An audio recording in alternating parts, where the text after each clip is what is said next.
Can you hear me? I'm not on mute. We can hear you. Thank I you. hear you. I'm here. Supervisor Melton. Here. Supervisor Wolf. Here. Supervisor Richard. Here. Can you hear me?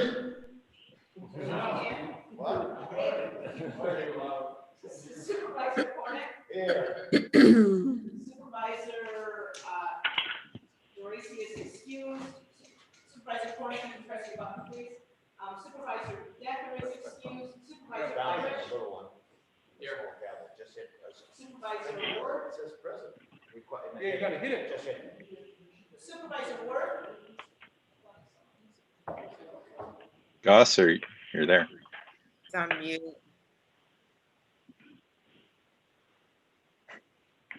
I am here. Ross.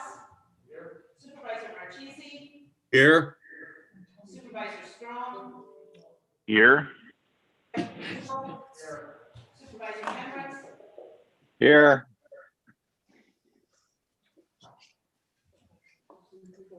Supervisor Braverman.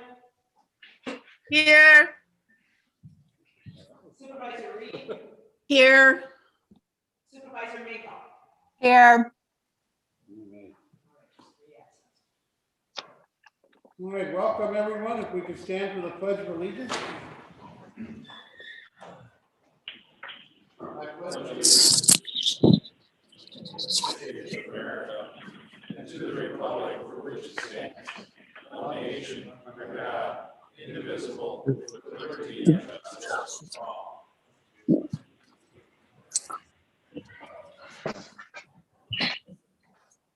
Okay, first up, we have approval of minutes. Do we have a motion? Supervisor Nelson, second by Supervisor Clark. Is there any discussion? If not, all in favor say aye. Aye. Aye. Opposed? None? I'm gonna have to speak up a little bit. Okay. Next up, we have public comment. We have any public comment today? Mr. Chairman, can you speak up a little bit? All right, how's that? Much better. Okay. We have no public comment. We have the chairman's proclamation. Oh, I'm sorry, Supervisor Richard. I promised I wouldn't talk today. So here I go. Just to let everybody know, today is the 90th anniversary, 1931. President Hoover signed a resolution, congressional resolution, making the Star Spangled Banner our national anthem. So 90 years ago today. Thank you. If you want to read and sing, that'd be fine. All right, if there is no other public comment, Supervisor, there's someone up there? No? Oh, I'm sorry, Supervisor Gravel? Huh. Is that your public comment? Supervisor Wolf, does your microphone work? It does. Hi. A lot of you don't know what's going on. Bring up today a little bit. The law that we're trying to pass Congress is going to affect everybody that's in this room. First of all, it's going to affect the churches because the churches no longer can decide. Hang on a second. The court counsel. It looks like we're still adjusting to our new public comment rule. Public comment is for the public only. So just wanted to make that comment here today. Related to microphones not working, that might be a point of order. I think we got it. Try it now. Yeah. All right, Supervisor Gravel. Supervisor Hero, can you come up front, please?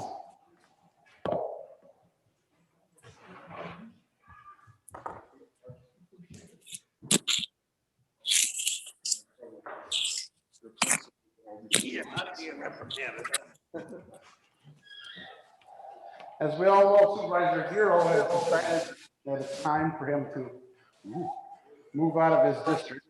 And with that, he will be leaving the county board. I don't know for how long, but for the temporary, he's going to be moving out. So we obviously appreciated everything you've done in the time you've been here. So we have a proclamation that says, whereas Lou Hero has served the citizens of Ozaukee County with dedication, distinction, and honor while serving on the Ozaukee County Board of Supervisors for 5 years, 1995, 2000, and 3 years, 2018 to 21.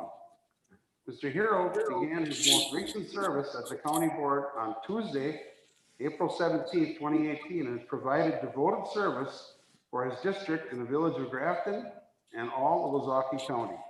Mr. Hero's professional background in business and real estate allowed him to make significant contributions to Ozaukee County fiscal and development efforts. During his tenure on the county board, Mr. Hero was a champion of common sense approach and useful information gathering and critical thinking to best represent his constituents. His work led him to the following important county efforts: keeping a critical eye on the county finances and being a champion of paying down the county's debt, and taking an active hand in the oversight of the Osada Care Campus and lending expertise to the discussion of infrastructure and developments for the campus residents. Due to Mr. Hero's departure from Ozaukee County Board, his wealth and expertise, knowledge, and resources will be lost but not forgotten. Mr. Hero served as a distinguished member of the following committees for the years indicated during his 2018 term: Finance, 2 years; Health and Human Services, 1 year; Aging Disability Resource Center Board, 1 year.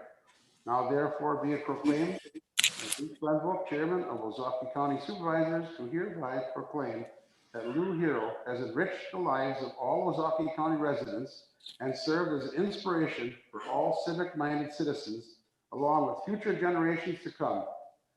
Express my sincere and grateful appreciation for years of dedicated service, and wish a well-deserved, happy, and healthy retirement with family and friends. Thank you, Supervisor Hero. Thank you. I'd like to say a couple of things.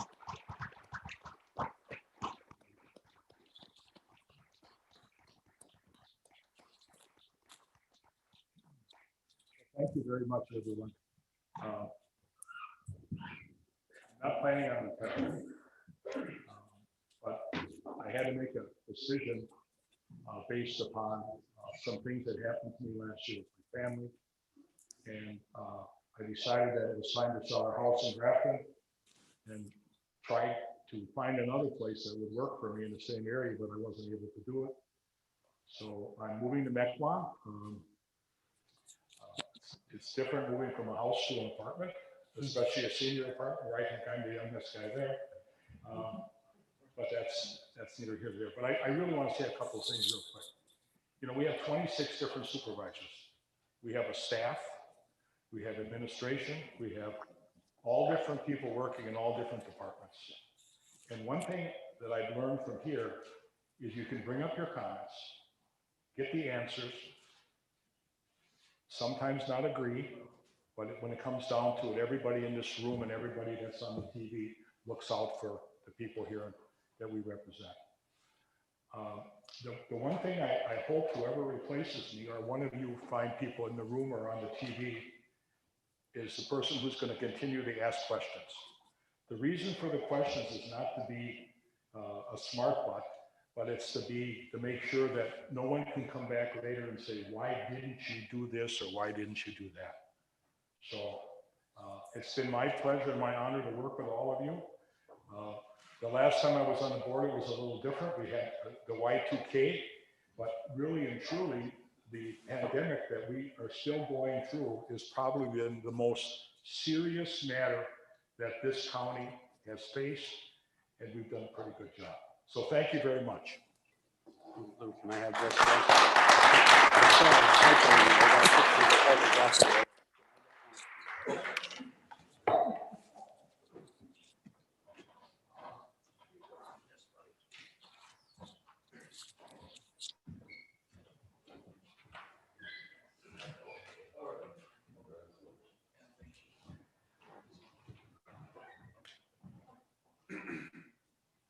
Communications, Julie, do we have any communications? I have none. Rhonda, do we have any claims? Not today, thank you.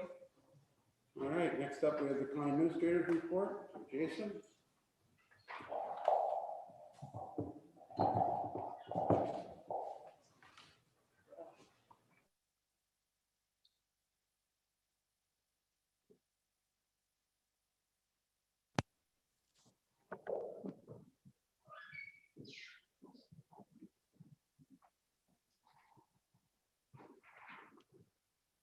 Thank you, Mr. Chairman.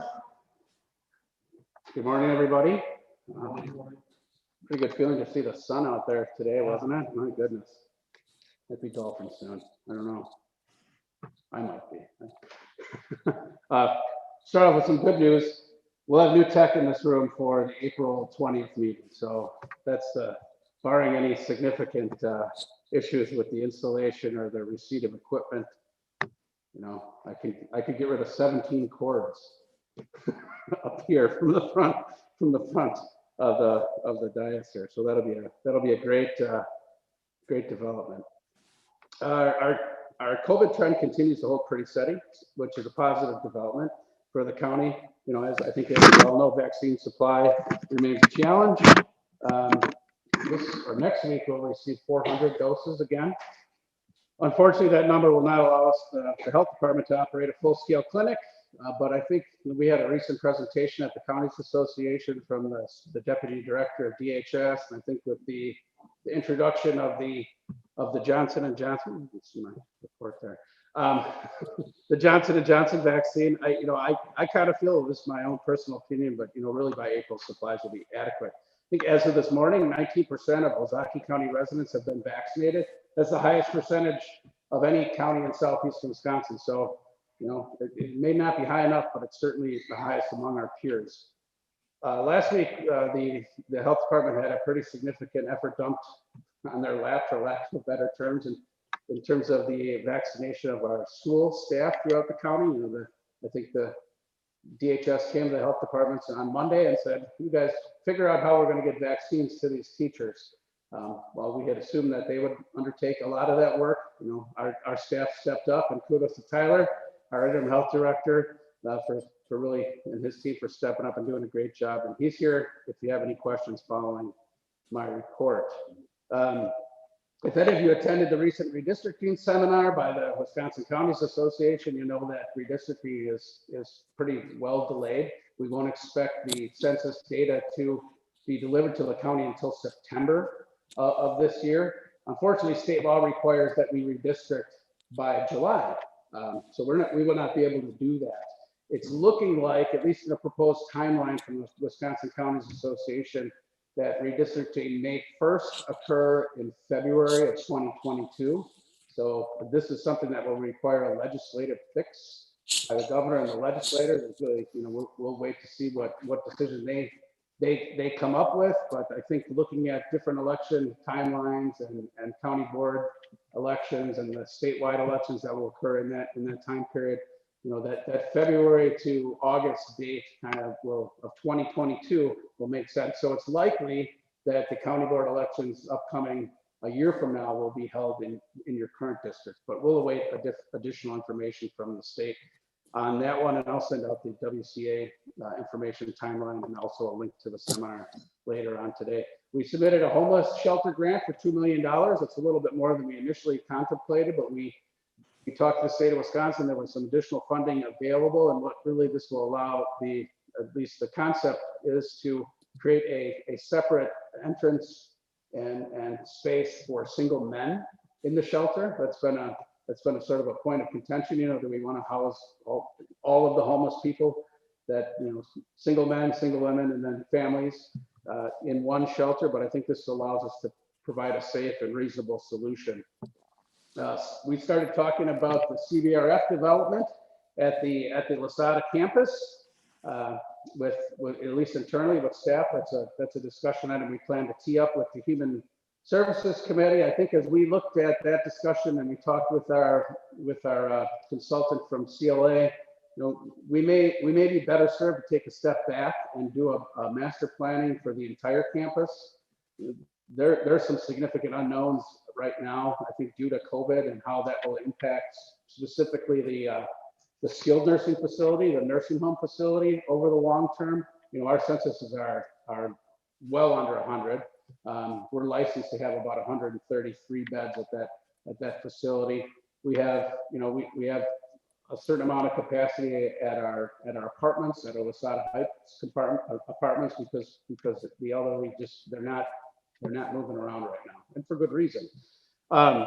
So I think what we will discuss with the Human Services Committee is an approach that will look at, you know, the demographics of where we head, because we also know in the county that, you know, we're anticipating more than a 15% increase in our 65 plus population in Ozaukee County in the next 10 years. So long and short of it is, I think it behooves us to take a step back, and rather than focus on a single piece, maybe look to see how all 3 or 4 of those pieces fit together at the Lasada campus. As far as the project fund, the executive committee approved this week $900,000 of capital projects and other projects through our project funds. We have about $1.1 million available in that fund, and that will be presented to you on each of those projects in 2 weeks, and then we anticipate having a resolution before the board at your April meeting. So that concludes my report. I'm happy to answer any questions if there are. Any questions for Jason? See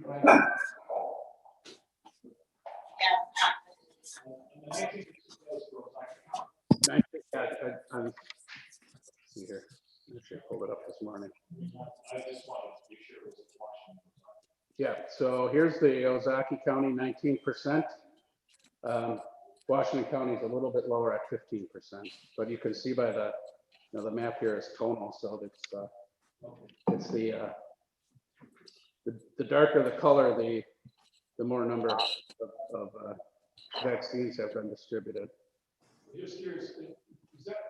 Please mute yourself if you're not speaking. Okay, better.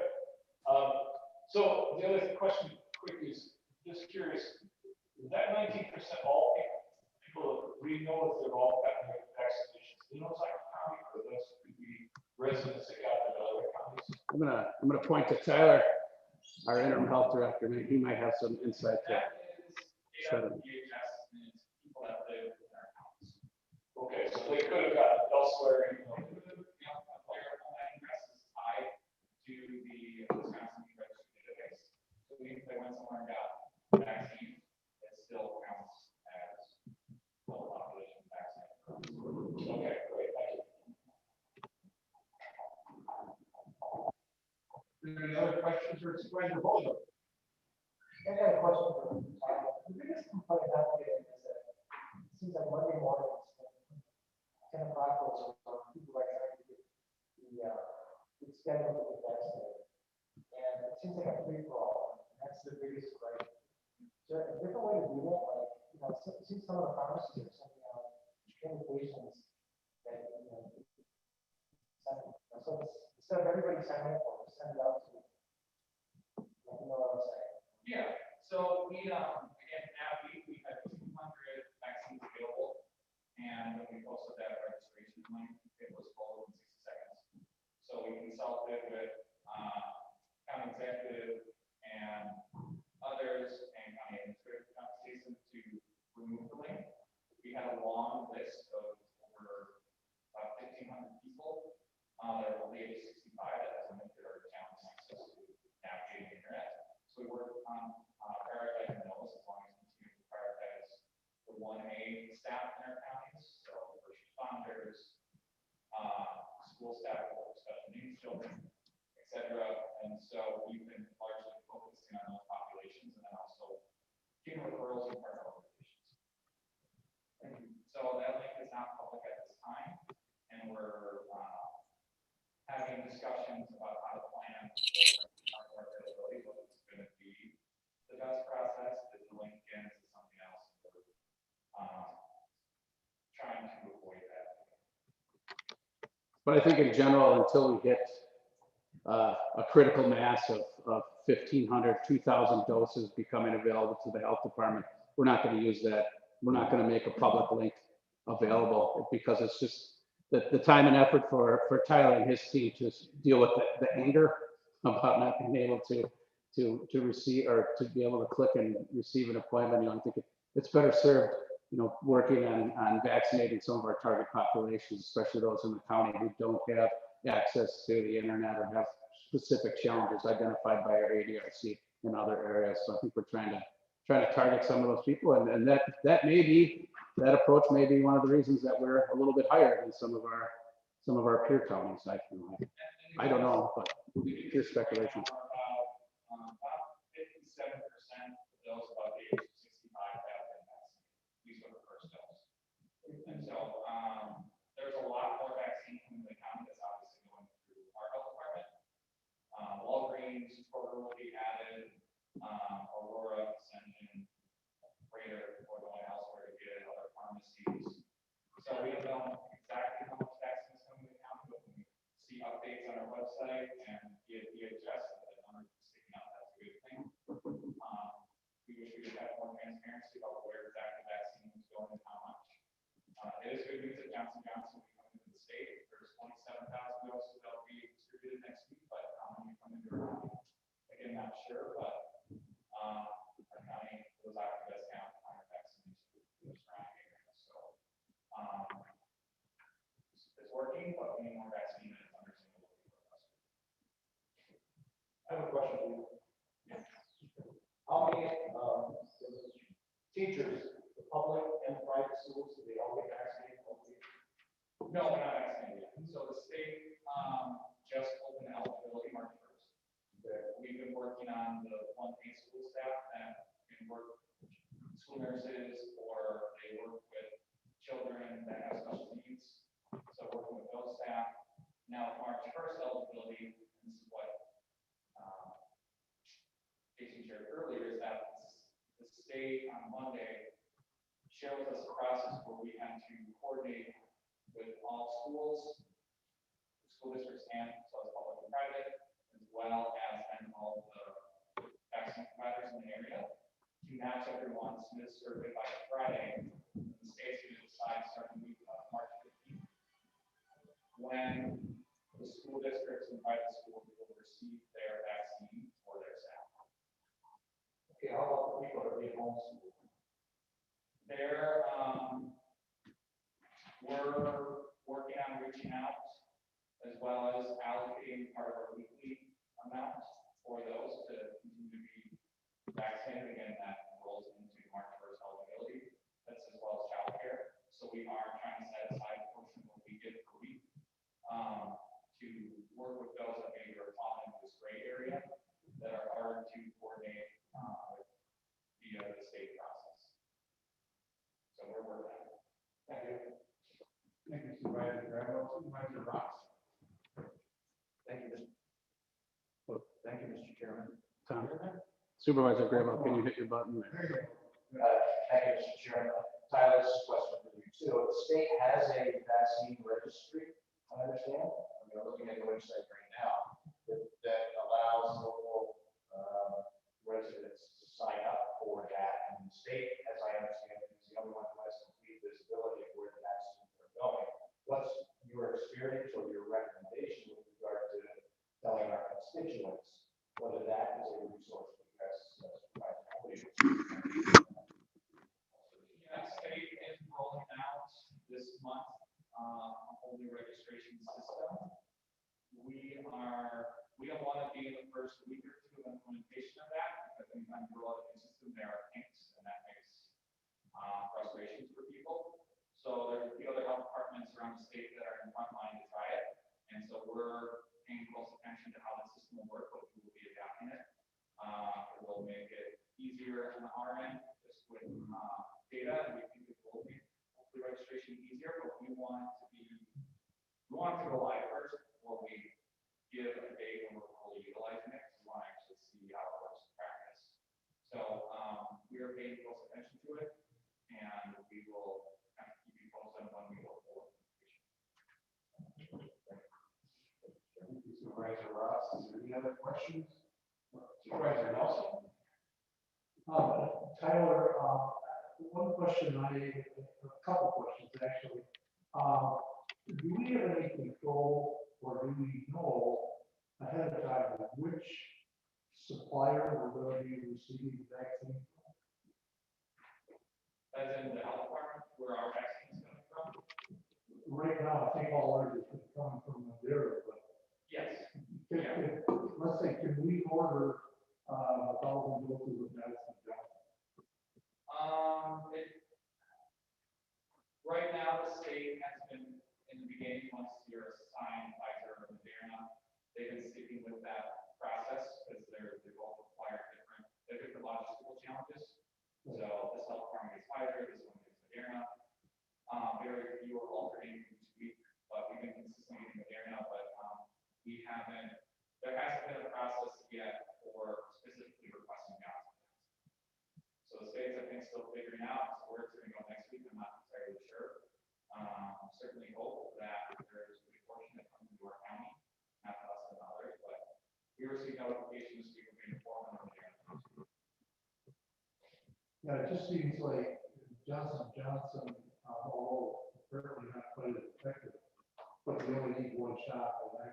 And I know that there are some people that don't think that that's a real plus. So it should help us get the numbers up quicker. Absolutely. It's certainly a plus. It can be stored. Storage is easier, has a longer shelf life, so the whole distribution process will be made much easier with Johnson & Johnson, and it still is an effective vaccine. And if anyone has the opportunity to get it out in person. So The other question or comment I had was yesterday, I heard our president say that there will be enough vaccine available for every adult by the end of May. Do you share that same optimism? cautious. Is that an answer? Okay, thank you. Thank you, Supervisor Nelson. Is there any other questions? Anybody? On the floor, okay, moving on. Thank you, Tyler. Okay, so we want to start with the long-term care schedule. Boy, do I ever.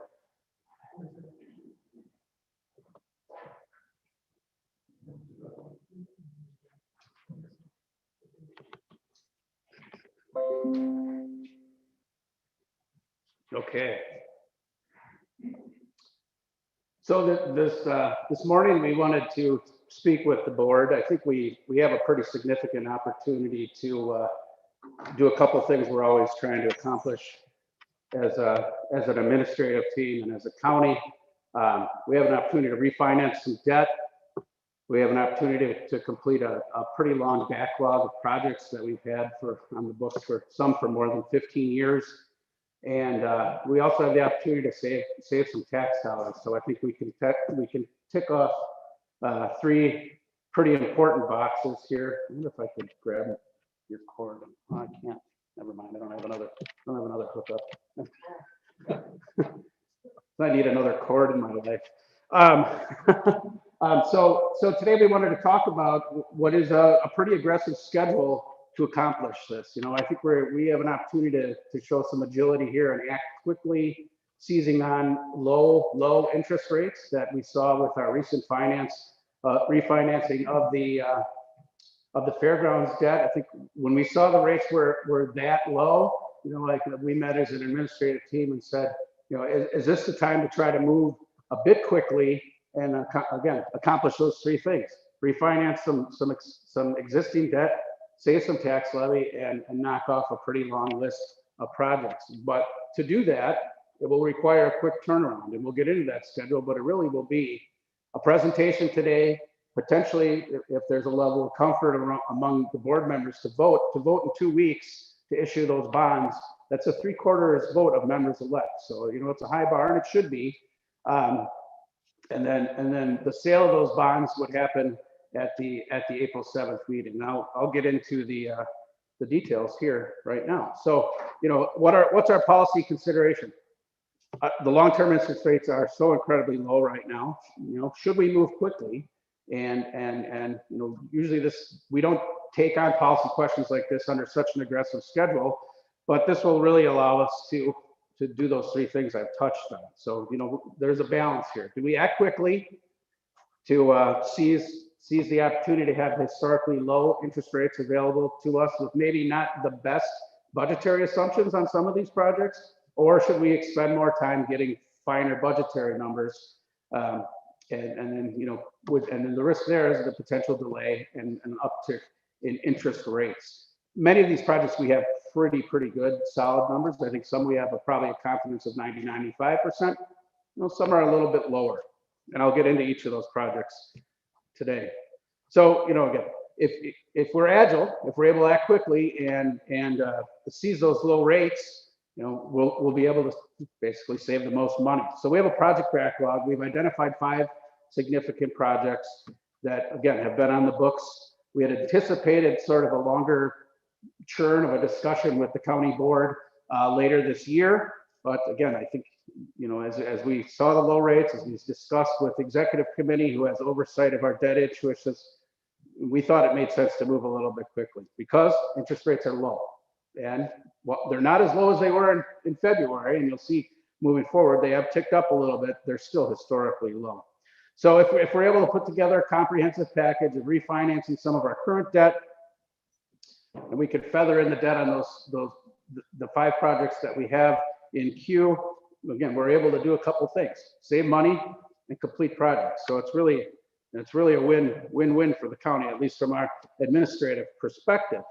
On the other side of that coin, should we expend some funds?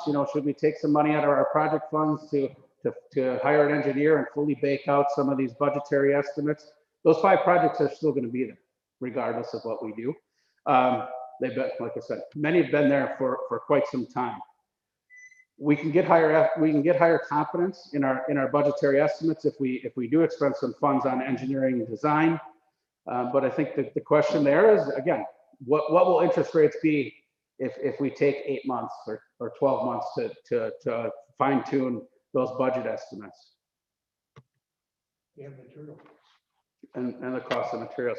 So we have a proposed strategy for refinancing and then borrowing. The first piece is our radio lease. And I believe I touched on this at a previous meeting, but when we began the first phase of our radio project, we did some vendor leasing. That was a 10-year lease at about a 3.09 interest rate. There is a prepayment penalty on that debt. So when we talked about the ability to refinance that piece of debt specifically, when rates were in the 2% to 3% range, it didn't make a whole heck of a lot of sense. But because the rates are so low, we will be able to refinance that debt and really provide ourselves with $140,000 savings the first 2 years immediately. Now, we will be extending out that term. We've paid a number of years on that debt. We paid 3 years on that debt. So part of the strategy is to extend out that term to a 10-year note. Later this afternoon, I'm going to walk across the street to the title company and refinance my house. Same strategy there, right? Lower interest rate, a little bit longer term, but I'm able to take the savings there, and I could pay down the debt on my mortgage quicker. We saw savings from our fairgrounds refinancing that we did. That's about $40,000 we're able to bank right now on our debt levy side of the equation that we can use to sort of make the numbers work here. In 2013, when the county had a significant backlog of capital projects, we borrowed some money. We borrowed about $6.7 million or so. And we have a very aggressive repayment schedule there. We're paying about $750,000 every year on that debt.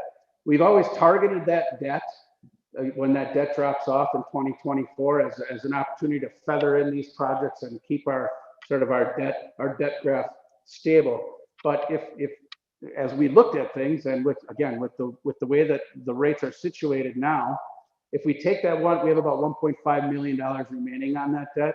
If we roll that into this refinancing, we create the capacity right now to complete these five projects backlog that we have, and really the The net of that is, and we're going to extend that debt out too. So you'd say, well, you're going to extend a 2-year note out for 8 years, right? And now we turned a 2-year note into a 10-year note. That doesn't make a whole heck of a lot of sense.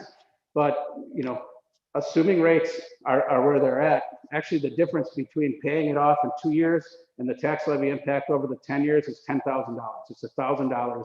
It's $1,000 a year over 10 years. So, so that's part of the strategy. We're able to refinance that debt that we plan to pay off in the next 2 years and create the capacity to move these new projects into queue.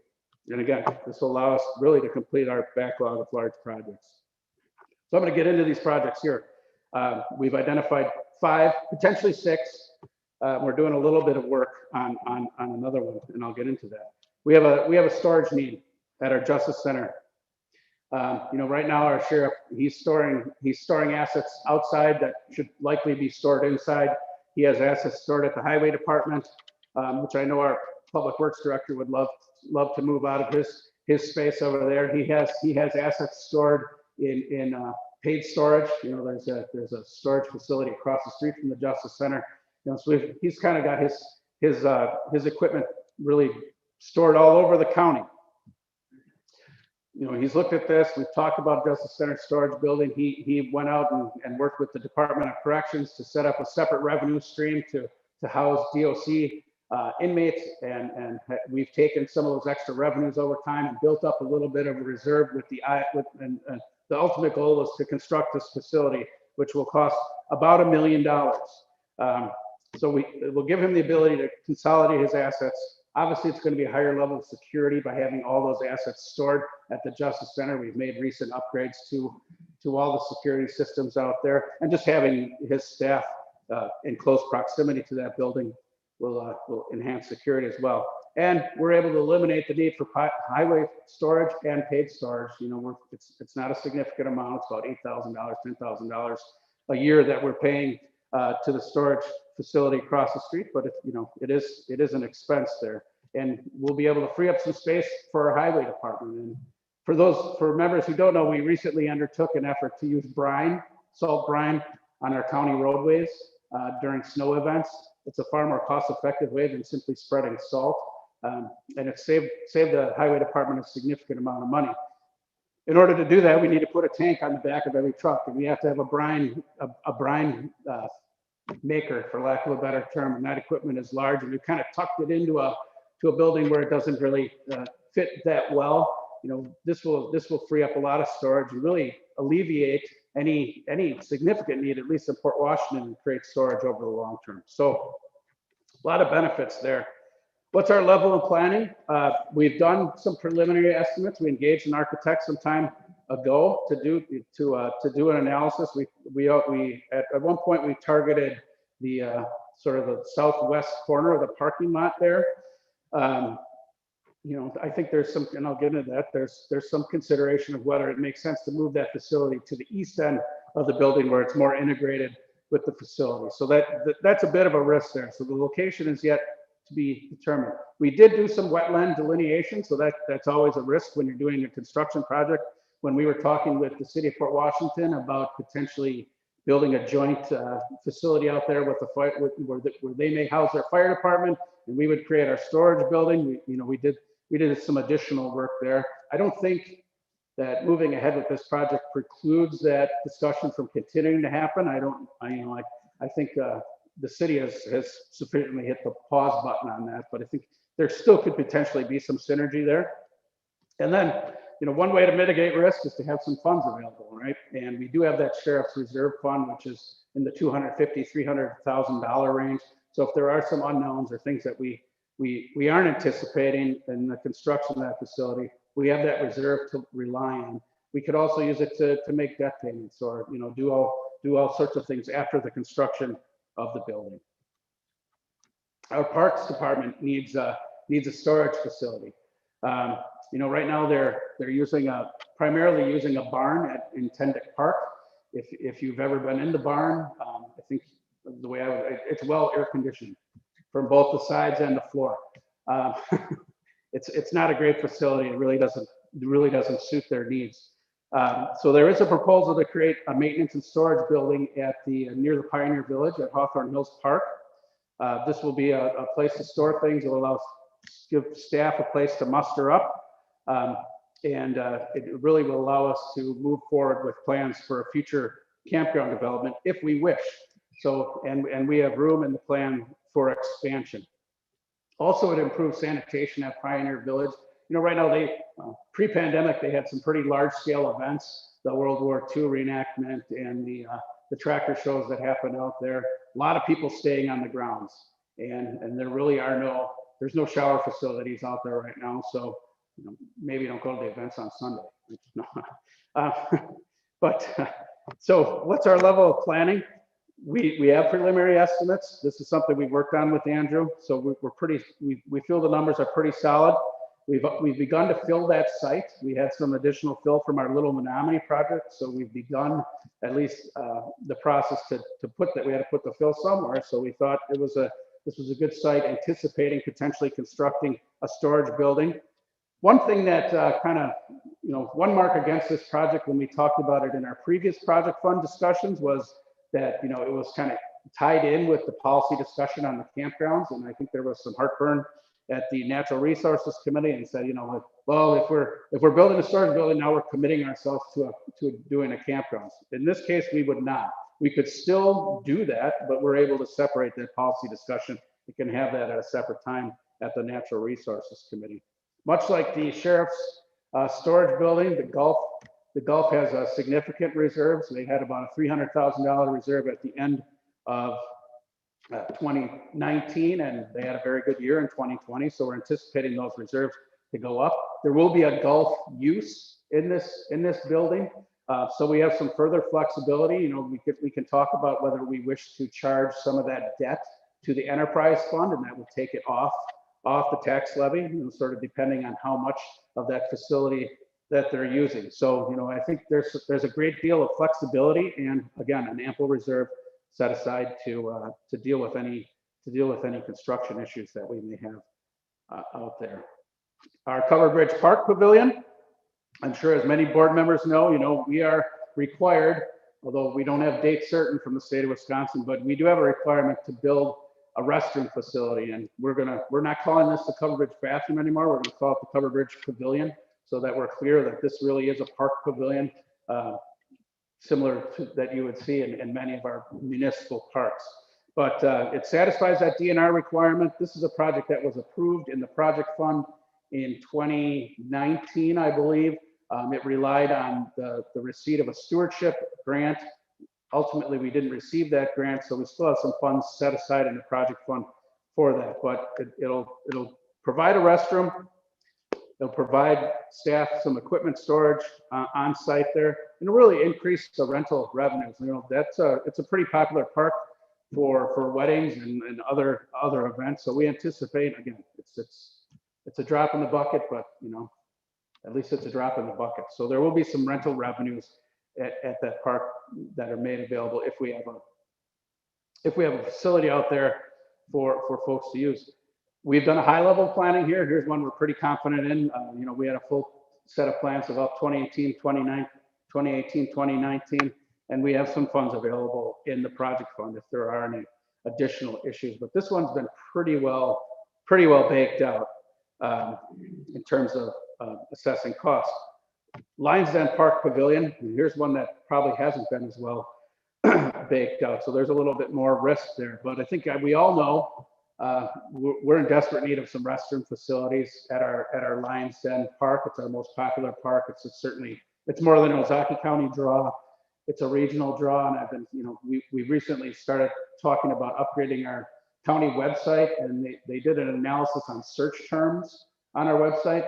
Lions Den Park was searched 90,000 times last year, so it's a pretty popular destination. That's more than 65% more than any other search term, including COVID, on our county website. So I think that really speaks to the value of that asset. You know, we've been talking about building bathrooms out there for quite some time. You know, it's been an ongoing issue. So, but there is some risk here, right? lower level, we haven't really contemplated, we haven't done any of that engineering and design. Actually just using what we're contemplating is a similar pavilion potentially as we would see in Covered Bridge. So we're using that as the estimates. There's still some questions on site selection. Obviously, we want to make sure we're set back far enough from the bluff. There's wetland issues out there. And finally, we have to coordinate with the land trust. You know, they're our partner out at that park. So, you know, sometimes the land trust definition of passive recreational use and the county's definition of passive recreational use don't always align. So we'll have to coordinate with them. But, you know, ultimately, whether it includes a pavilion where people can sit down and enjoy, you know, lunch with their family out at Lions Den, or if we simply construct a restroom facility, it's really a significant need for the county. We have our Highland Road interchange. We're anticipating borrowing $1.3 million to complete that project. We do have an intergovernmental agreement with the city of Mequon. We have a not to exceed amount of $1.7 million, and we have $485,000 available from the sale of the parcel at 33 and LL. And I'm sure one of you will say the math doesn't work, but we're just using round numbers. We're just using round numbers here to do that. You know, this is a DOT project. No real risk to us on planning. We have a not to exceed amount, so we know, you know, ultimately what we will be on the hook for. If there's any risk, I think that we would see in this project is when you borrow money, you really have 3 years to expend the funds. You know, if there's delays or other things that happen along the line when I-43 is expanded, could we push up against that 3-year mark? We could. I think the county has a lot of flexibility in terms of if we borrow this money and we have the ability to reallocate it to another project, and then we could reallocate that project budget back to pay the bills. Because, and correct me if I'm wrong, John, we don't get a bill until everything's done, right? No, they will be paid it throughout. Okay. DOT pays it first, and then we pay it proportion. So there is a proportional billing. Yeah. Okay. But it will be along the way. Okay. So minor risk there, but you know, we do need to come up with our end of the agreement. We have an agreement that we signed with the city of Mequon to construct that interchange. And then the sixth sort of project that we've contemplated, and we talked about this recently with the Public Works Committee, is we need to do some expansion, although there's not a lot of room for expansion, but we need to do some improvements at our Wabaka Highway shop. We have some safety issues. Some of our garage doors don't open tall enough to allow us to store the newer, larger equipment that we have out there. So we recently brought this up to the Public Works Committee. We engaged the same engineer on the Justice Center storage building as well as the park storage building. So we brought a proposal to the Public Works Committee and said, you know, can we engage this firm and move forward and have them just give us some high-level cost estimates to see if it makes sense to potentially add this project into the mix. You know, I think it's somewhat of an unknown whether it's a $300,000 project, whether it's a $1.3 million project, but I think we're looking to our engineer to say, you know, just give us ballpark estimates so that we can talk about it with the executive committee whether we want to move those highway shop improvements in. But that one isn't in the current borrowing amount because we don't really know what that borrowing amount will be for the highway shop specifically. So what's our recommended approach here? Sort of 3 steps, as I touched on. We'd like to refinance, and we think it makes good sense to refinance our radio lease. And these 2 refinancing can happen regardless of what happens with the other projects. But by doing that, we are, as you'll see in the upcoming slides, we're creating some capacity for those new projects. So we have that $3 million vendor lease. It's at a 3.09 interest rate. By extending it out and refinancing at a much lower rate, which we anticipate to be in the 1% range, you know, we'll save $140,000 immediately those first 2 years by dropping that payment. Refinancing the 2013 debt, again, you know, it was $4.6 million that we borrowed in 2013. It's at a combined interest rate of 2.6%. We're going to see significant savings there too, $600,000 over the first 2 years. We are extending that term, or suggesting extending that term for 8 years. But as I touched on, the extension and the current term, at least in the analysis that our finance director has done, and I looked at and I agreed with, so I'm not going to just hang out there, Jay. It's $10,000 in extra costs over 10 years. So it really makes good sense, and that's the piece that creates the capacity for our new projects, which would be a $4.1 million borrow for those five projects, will allow us to sort of feather in that debt payment over time. It will increase the debt levy. You know, we're still borrowing more money over the long term. So if we didn't do anything, our debt levy would go down. But I think the only way the county will ever complete these projects is by borrowing money. I mean, they're too large scale to work into our operational budget. You know, I guess we could hit the pause and not do any project fund projects, but then all those smaller scale project fund projects would fall to the wayside, and we'd really be creating ourselves a backlog there. So again, we think there's an opportunity here. We know there's an opportunity here. The numbers work.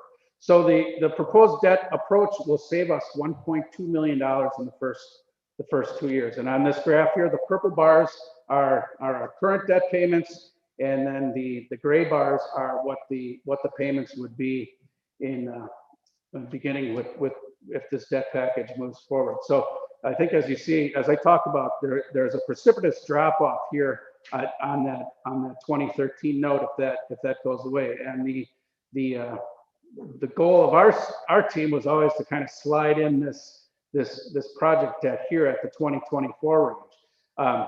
On this graph, it's 2021, so you can see we've already made those payments. They're done, sent to the lenders. But what it really does, and if you look at these gray bars, it really smooths things out beginning next year. And there's some significant savings here. Again, it's about $600,000 a year. I think we'd want to keep some of that levy in our debt levy to make sure that we keep our payment schedule smooth.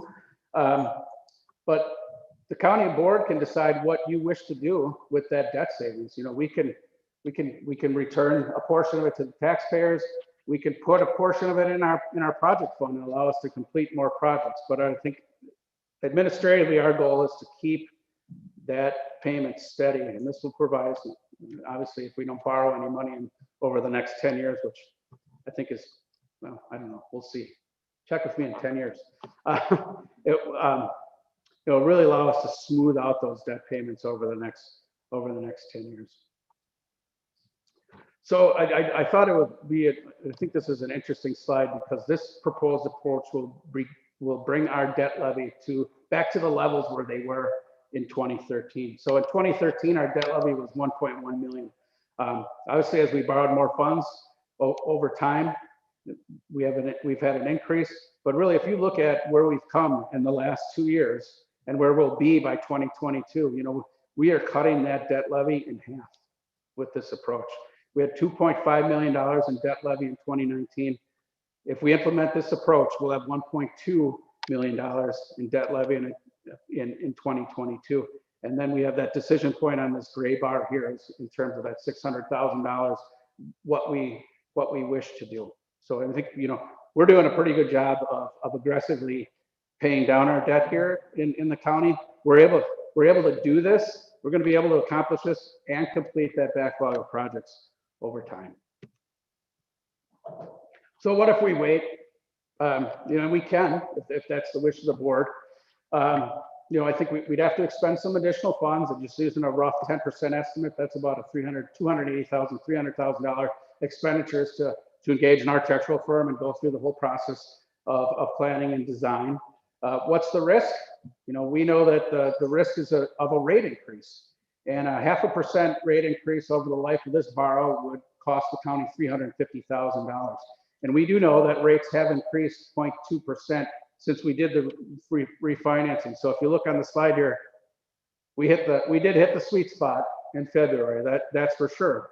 But you know, rates have ticked up a little bit over the last month or so. Now, does this refinancing make sense at 0.8 or 1%?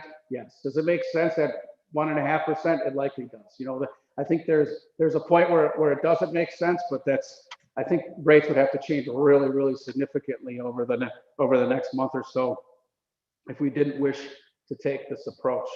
So here's our policy question. You know, do we wish to refinance that debt?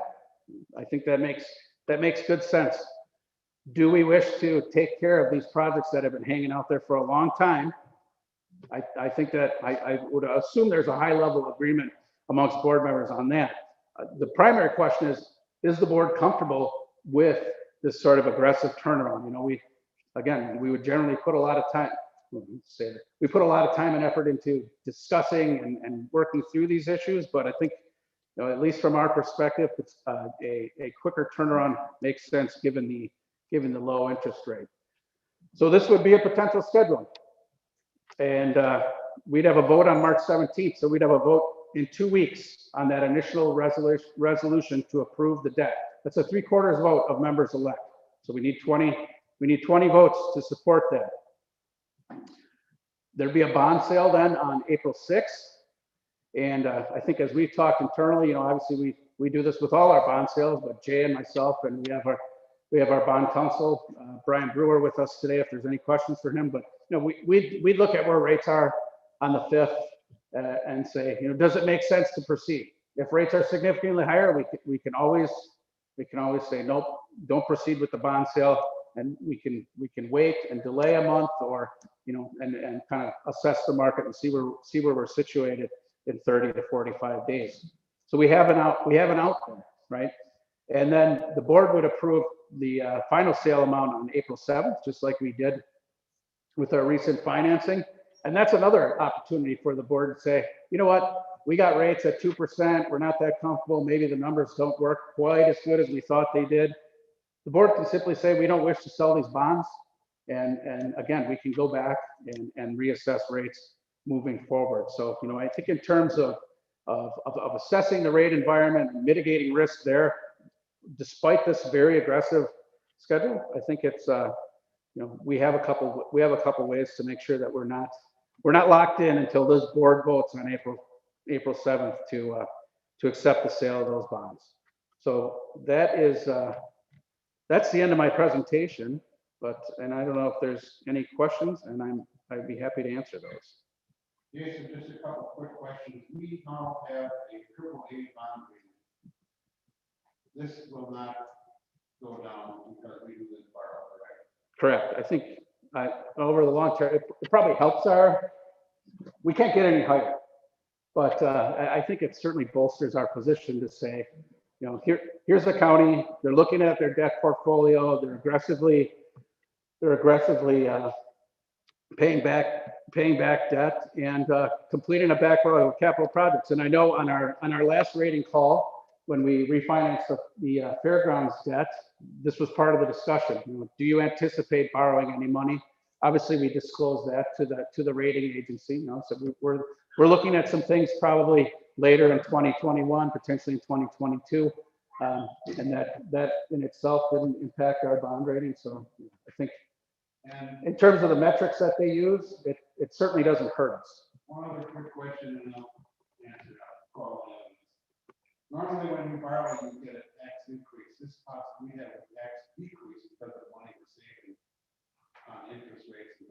Correct. There'll be a tax decrease in 2020. If the board approves, there could be a tax decrease as much of in the range of $600,000 in 2022 and 2023. So. Thank you. Supervisor Wolf. Jason, thank you for a super thorough presentation. And I want to publicly thank you and the staff for giving us an opportunity here to seize an opportunity, you know, to take advantage of something. You moved something up that was, you know, planned for later in the year. You ramped it up, got things together, pulled this together so that we might be able to take advantage of the situation. And I really appreciate that flexibility makes you work. I think the staff's part of it. Thank you. A couple of points of clarification. I think that rates are already up 0.5% since they're on sale in February. Is that correct, Brian? Yeah, maybe Brian, do you want to come up? Yeah, you can come up. I think the Zoom folks will be able to hear you a little bit better.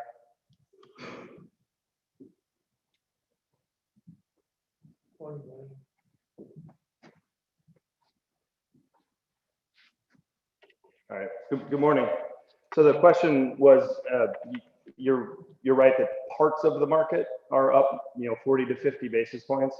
So the most commonly quoted rates are the US Treasury rates, and they have rates from, 1 week, one month, all the way up to 30 years.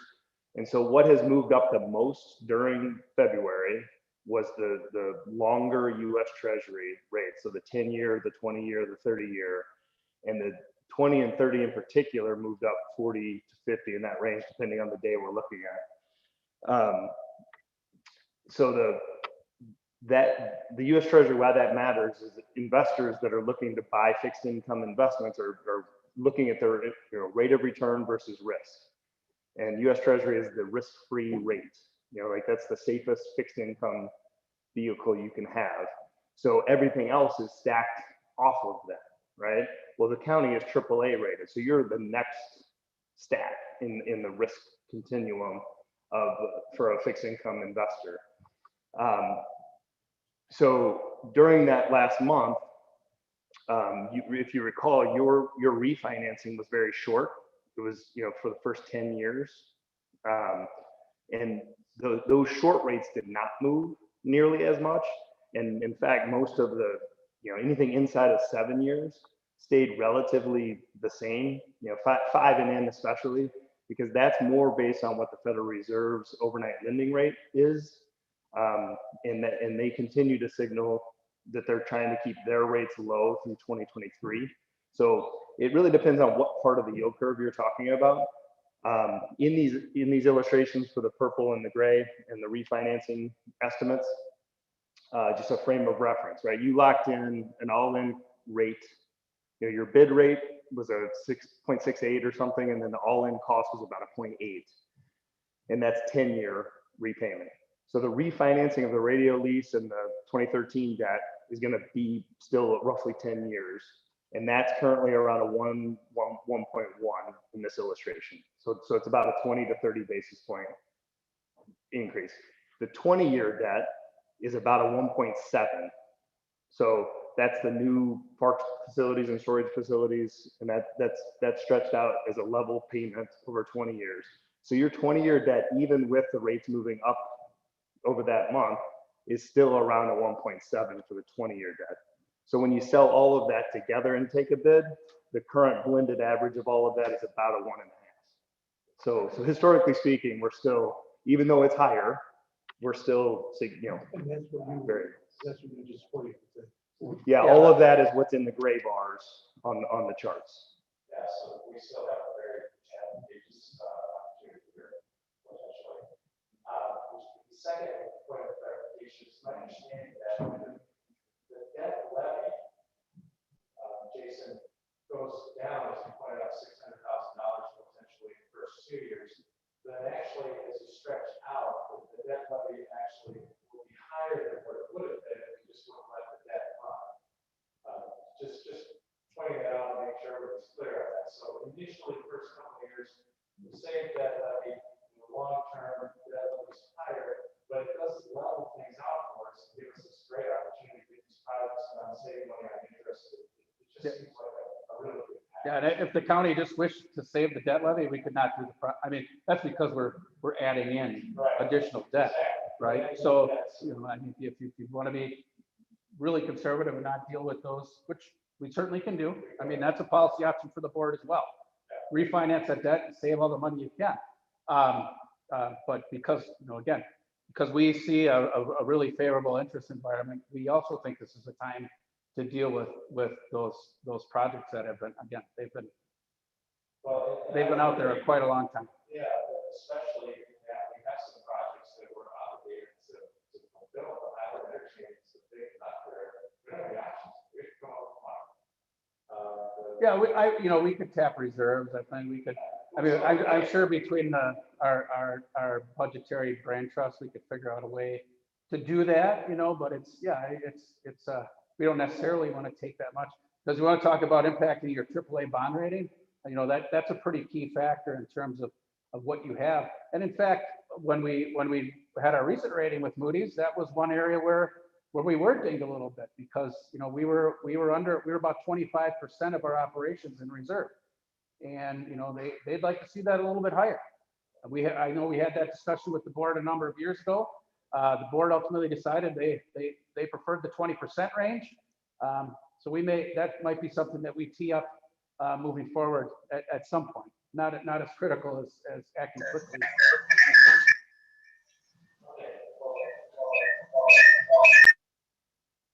Does it make sense to engage the land trust with regard to lines then, to see what we can do there before we get to? Yeah, Andrew started to have those discussions. Yeah.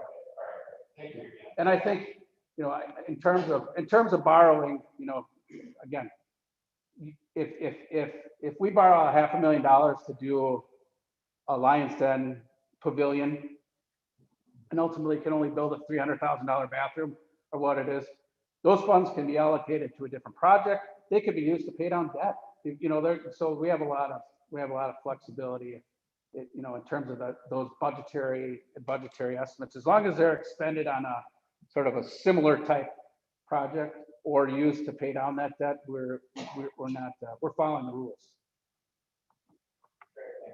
Thank you, Supervisor Wolf. Supervisor Irish. Thank you, Mr. Chairman. Jason, I do greatly appreciate their aggressive approach, especially when we can say this much money. One question I have for you is the 5 options you laid out. What's your confidence level for each of those in that budget you provided us? I think from my perspective, the only budgetary risk, Wabakasha notwithstanding, right? Because we have no budgetary estimates on that one yet. The only one that gives me, I wouldn't even say hardcore, but my lowest level of confidence would be the Lions Den facility. But I think, you know, from a policy perspective, you know, we need to do something out there outside of porta potties, just because of the volume of people who are using that park on an annual basis. So, you know, despite the fact that, you know, that budgetary estimate is based on a current project, so it's more than a back of the envelope type assessment. That's probably the one that isn't quite as defined. But the other ones we've done a pretty good job. You know, we have, again, covered bridge, full plans. We've worked with an engineer on the 2 storage buildings. Again, and the interchange money is kind of set. So.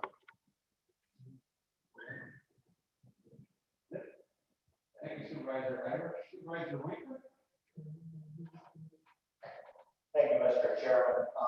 I do like the plan. I have a couple of concerns on it, and I'll be right up front. One, when you look at what lumber costs are doing, lumber costs are up approximately 30%. The premium builder in northern Ozaukee County is putting quotes on new homes at 30 days. So that'll tell you he's not real comfortable with labor costs, with lumber costs. And 2, the other point I want to make is the labor market in the state of Wisconsin, to put it mildly, I think it's awful. And my concern is the availability of qualified contractors. There were my 2 points. I do like the plan, but in today's economy, I don't know if this is realistic. Thank you. Thank you, Supervisor Winkler. Supervisor Graham. Thank you. My thing is, what's the square footage of the 2 park pavilions approximately? Because we kind of got codes on the ground.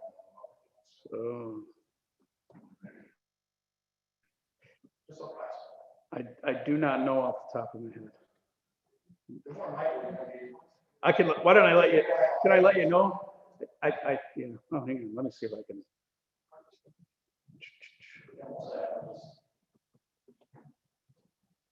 I don't know if I have. Okay. Yeah. I don't know off the top of my head. I try to know a lot of things off the top of my head. Thank you, Supervisor Graham. Supervisor Ross. Thank you, Mr. Chairman. My question revolves around I think you're trying to get a sense of whether they support moving forward on this aggressive timeline given the factors that you laid out.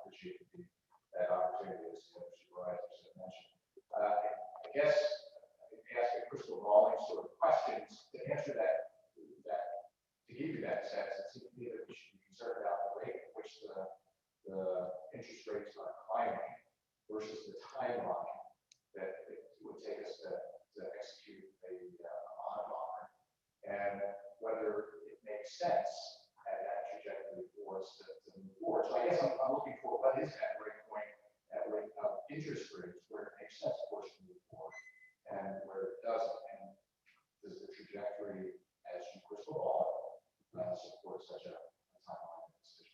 Does that make sense? I think so. Yeah. So I think when we looked at this, a 0.5% interest rate is about a $350,000 additional cost year over year. We're saving $600,000. So I think it's probably, if we're pushed well over 2.5, maybe closer to 3, it might, it might not. We wouldn't be able to necessarily keep things flat. Where I think if you're in a 3.5 range, you're probably increasing that tax levy, although not much. There would be some, because again, our debt payments right now are they're in that $1.8 million range this year. Levy. So really, as long as you're within that, and they'll be at the $1.2, $1.3 million range moving forward. So that I think that's sort of, I think, answer your question. That's where you have room to kind of make those decision points. But rates would have to increase pretty significantly over time to where it wouldn't necessarily make good fiscal sense. Right. I think we have some backup too. I think we have. So but the question in my mind is, we investigate now to move forward with that, and from what you're telling me is to be able to jump on board and trajectory is indicated for us to be in the range. So from my perspective, it makes sense to move forward with investigating as possible. Yeah, I think if rates moved up to the 3% range, something really, really significant would have to happen in the economy, and we'd probably shelve this regardless of what occurred. So yeah. Thank you, Supervisor Rock. Supervisor Richard. Thank you, Mr. Chairman. I'm happy to see some of the projects that are on here. I think I referred a month ago to Charlie Brown keeping moving around the goalposts. The projects I know have been a long time are within the goalposts right now. A few questions, and I guess I'm sort of with you guys, Mr. Chairman, you have your first question. The effect of AAA rating. Is there any effect that we have $3 million in a lease, and now we're changing that $3 million from a lease to debt? How Yeah, I think from the rating perspective, borrowing is borrowing, right? Yeah. Short answer. Debt is debt. You're lowering the cost of that lease, and what they really like is this multi-year planning, like the charts that you were seeing, that you're not just going out and borrowing $4 million and stacking it on the previous $4 million, right? You've been paying down more than $4 million before you are layering in this new. That's the only way that levy chart looks the way that it does, is that you've been paying down previous investments, waiting to find the right opportunity to then make the next long-term investment in county facilities. And that's okay, so we equal up in the review process. And the question I got is, I lost track, this Parks Department storage, where I thought was on the map, is this replacing the one we used to talk about that was across Highway I? Is it? Yeah. I think we looked at that site. There are some there's some wetland challenges there, although it appears to be high ground. And I think the other consideration there, and I think really the primary consideration, is that space is used by the Historical Society when they have their events. The tractor show, they park all their trailers there. All of the World War II reenactors put all their gear and things there. So this will, I think, as Andrew and his team looked at this site specifically, and with an eye towards potentially expanding the camping opportunities in the county, this site made a lot more sense, because we didn't. The other thing is, being across Highway I, now you're asking people to cross a county trunk highway where people are going 55+ miles an hour. Yeah, I think that Yeah, really same concept, same building, just a different location. They asked my question. I thought that's what it was. Overall, I feel comfortable with the proposal. Thank you, Mr. Chairman. Thank you, Supervisor Richard. Supervisor Hero.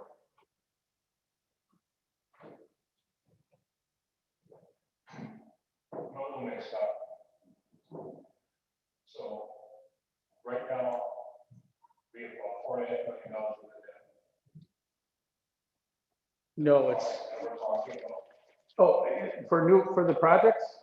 Yes, 4.1. so right now, we have X number of dollars and we're increasing it by $4.5 million. Correct. And so my understanding is that the reduction in the interest rate on the blending of the two loans is providing these savings. Correct. But these savings aren't going to be all at once. It's on an annual basis for the next 10 years. Well, the really, because that's debt that we took on at a higher rate. Well, I understand it, but I guess I've got a couple of questions on the concept. Since it's my last game, I'm Let them rip, Lou. what we're really doing is we're setting future savings. That's really what we're doing. We're leveraging. We're not spending it. And my question, I still can't get in my head when you're in the third, fourth, fifth, seventh, all those other years, you've got a principal payment plus interest. And how are you going to cover it? Yeah, so it's in the debt levy. So remember here, let me see if I can pull this. Where's it? I mean, I'm not opposed to the program, I just want to understand. My thinking is that when you're in the third through the 10th years, you're going to have to go into the levy to get some of the money to pay it back. No, because I don't know. Just explain it to me if I'm wrong. Yeah, so here's our current debt payments are in that $1.8 million range, right?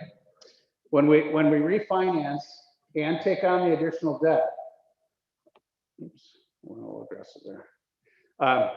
They'll drop down to about $1.4 million in 2022. So that the difference between this gray bar in 2021 and the 2022 gray bar, there's the savings. Now you're right. I mean, if we didn't borrow additional money, and I think as you see the difference between the purple bar and the gray bar in future years, obviously because we're borrowing more money to complete these projects. Okay, let me ask this. So right now, the debt, the interest rate on the present debt is how much? With 3% on the lease and about 2.6 on the 2013 note. So it's fine at 2.7. Yeah. And we're borrowing money at 0.8. Is that what you're saying? It's probably 1.1. Okay, so I mean, I just want to make sure everybody understands that we're going to be paying longer. The interest rate is down, but the only way we're able to do these other projects is to borrow this money at a lower rate and spend it on what we're really spending, as I said earlier, future expenses, our savings, really savings. If we did not do the projects, we could save more funds. That's correct. So is there a possibility? But we'd still have the projects on the books. Right. Is there a possibility? Then I got one question. Is there a possibility that in the later years of this thing that we might have to fund it ourselves? I'm not. No. We're always funding these ourselves. This is part of our debt levy. All I'm saying is that But I understand the blending concept. A lot of people do that. They stretch out the mortgage longer, the amortization is longer, and sometimes the savings are not what you think, but you guys did it, I believe. My second point is, everybody's concerned here about the engineering and all this other stuff on the projects. Well, my understanding is that the county has always bid out on the projects. So they're going to get prices on whatever they're going to do. The other thing you can do is you can hire a are you to take interviews for an architect, or engineering company, and do as-bills. So in other words, they design it, the county agrees to it or doesn't agree to it. And that's going to eliminate any of the surprises that everybody's concerned about. Certainly. The other thing we always do is say, we've established a budget for this project, and we've sort of established a concept for the project. If the concept is more than the budget, we scale back the concept, right? But yeah, that's. But I just wanted to, a lot of people are refinancing their commercial houses and all that other stuff and extending it on. I just want to we're doing the same thing they are, but we're borrowing money to spend money right away. Correct? Yeah. Okay. Yeah. That's it. Thanks. Thank you, sir. We're here. Anybody on Zoom have any questions on this bonding issue? Are we finding anything? All right. Moving on. All right, so our plan will be, we will bring that bonding resolution to the board in 2 weeks. And again, it's a 3/4 vote, and we'll put it in your court, and you can, we'll do as we're told. Supervisor Boyd. I just want to say that I think this is a real common sense thing. This is, it's an open way, so I'm ready for endorsing this whole thing. Thank you, Supervisor Boyd. Supervisor Thomas. Mr. Chairman, Jason, I would like, could you please set up that presentation? I will, yeah. I understand it's kind of hard to see. So, perfect. Thank you. Yep. Supervisor Roll. Mr. Chairman, I just have a question with regard to the 3/4 of the elected members, also not 3/4 of those present. Correct. 3/4 of elected, so it's 20. 20. Mhm. Okay, so hopefully we'll have really strong attendance. So if we need, yeah, we need at least 20 in attendance, correct. Well, I think we'll remind the board of that as well. Thank you, Supervisor Roll.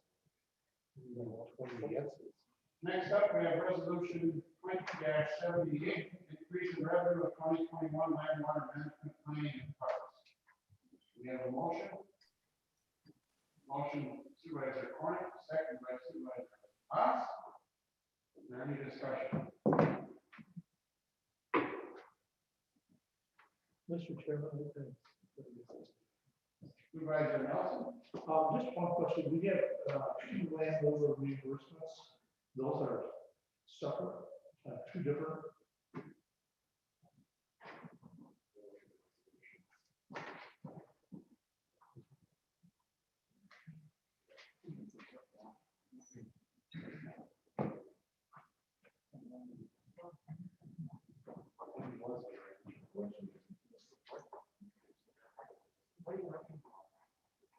What was your question again? Under expenses, there's a landowner reimbursement for 47,000 and another one for 225. Those are two separate, or are they? I would assume they're separate, they're listed separate. Yeah. Well, but they have a different accounts. One I think said it was for Landowner reimbursement being our grant. yeah, so I guess I can't. I didn't want to assume it's different. So yeah. The 2019 budget included that the 2019 budget, would have been 2020 budget, included that $225,000. That's a large scale. I think it's to put a roof over a manure storage facility. That project didn't get done, so we're moving it forward, and then the DACAT one is a separate project. For a separate home. Correct. Yes, different homeowners. Okay, thank you. Supervisor Nelson, Supervisor Winfrey, that's a building over on there, so when it does, an incredible rainstorm comes, it doesn't wash out on the person. That's going to cut it down. Good, thank you. Any other discussion? No other discussion, I'll clear the board from the vote.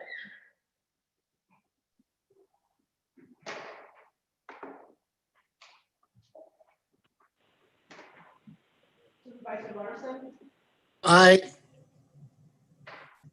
Supervisor Merrick,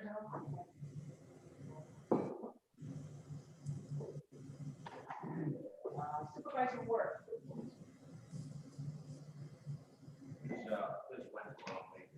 Aye, sorry.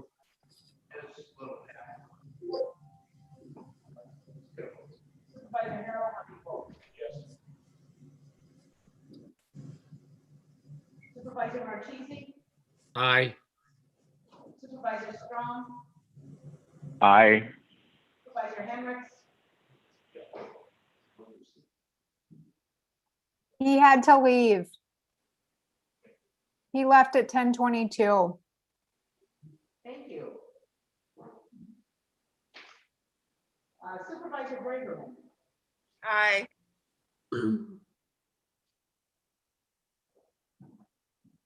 Supervisor Reed, Aye. Supervisor Mabel. Yes.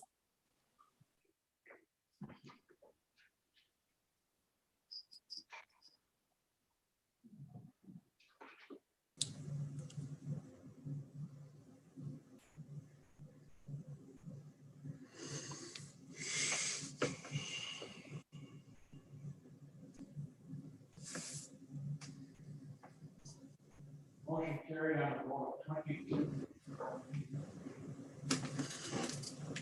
I'll reiterate one more time, if you're going to leave the meeting, please take one order, so the clerk knows exactly, so they'll pick up on the rolling system.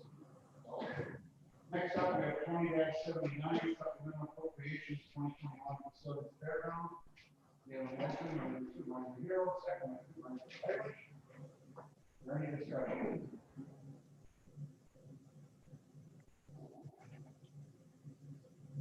Any discussion? Zoom. I clear the board from the vote.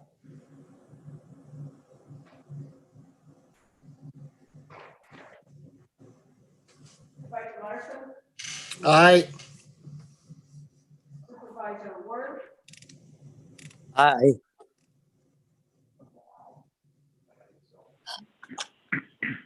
Supervisor Marchese, Aye. Supervisor Strong, Aye. Supervisor Braverman, Aye.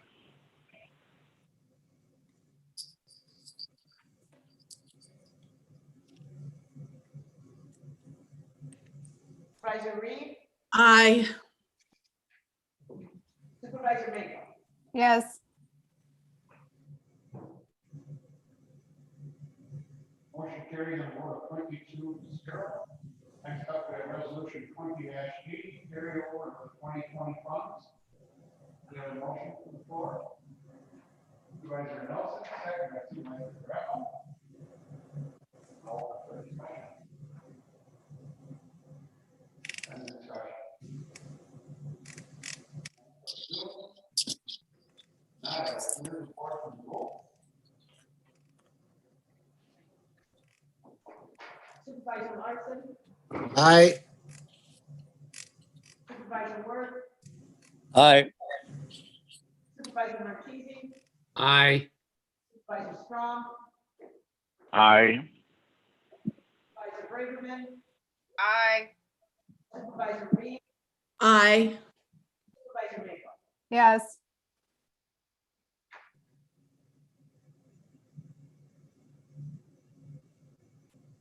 Motion carries on a vote of 22-0. Next up, we have resolution 20-81, supporting state funding for equitable return of utility tax collection from counties and municipalities as a utility aid. We have a motion. Motion made by Supervisor Irish. Second. Second by Supervisor Wolf. Now open for discussion. Any discussion?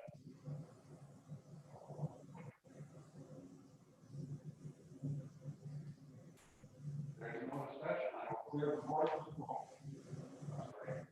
Supervisor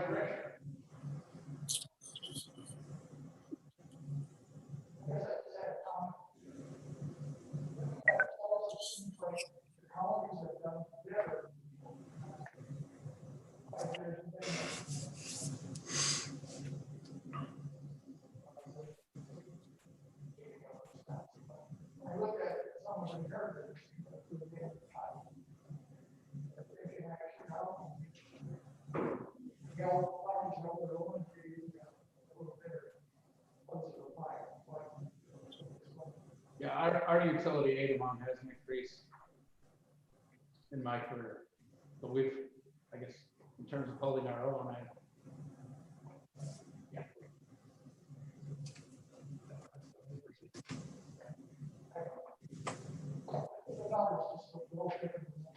Yeah, well, I guess, you know, those are statewide numbers, so I'm assuming that over the life of that graph, other counties or other municipalities have added utility plants.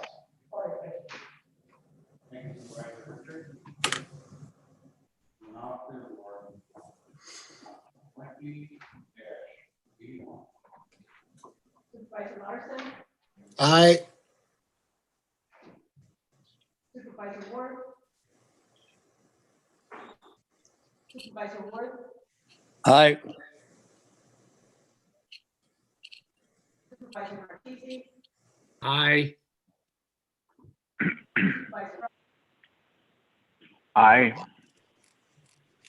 Supervisor Strong, Aye. Supervisor Braverman, Aye. Supervisor, Supervisor Reed, Aye. Supervisor Mako. Yes.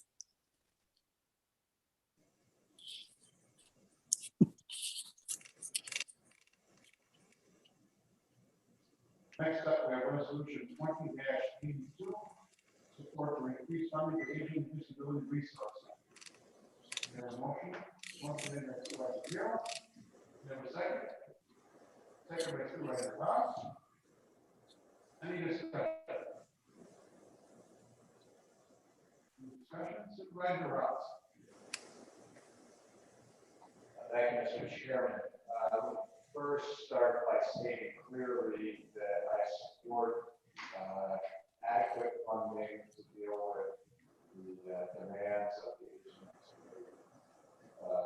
resource centers. I have a concern or question about the way this resolution is put together. And I wouldn't normally have such a concern, but the next agenda item that we're going to be talking about includes the concept of what resolutions are appropriate to be considered by this county board. So in this instance, as I read this resolution, it is telling the state that we think that they should put certain amounts of money in certain pots across the state. And so I know that's based on stakeholder group that looked at the issue, but from a Ozaukee County perspective, it doesn't say what our shortfall of funding is to run our operation. This strikes me as a canned resolution put together by WCA to try and drum up support for the overall budgetary numbers that the state might consider, and not a reflection of what Ozaukee County's concerns with this program's fundings are and how it's affecting our constituents. So I'm good with the resolution all the way up to the point where we tell the state how much money is put into the budget for this issue for all of the 17 counties. I think from a perspective of what resolutions are appropriate for this county board to consider, as we're talking about in the next agenda, this oversteps the mark. That much like the idea of the gerrymandering fair districting proposal, this tells the state what they should be doing with things that exceed the jurisdictional appropriateness of the county. So I support, once again, I support the funding for the resource center. I don't know what that is or what the shortfall is or what the impacts at the state level would be if they were to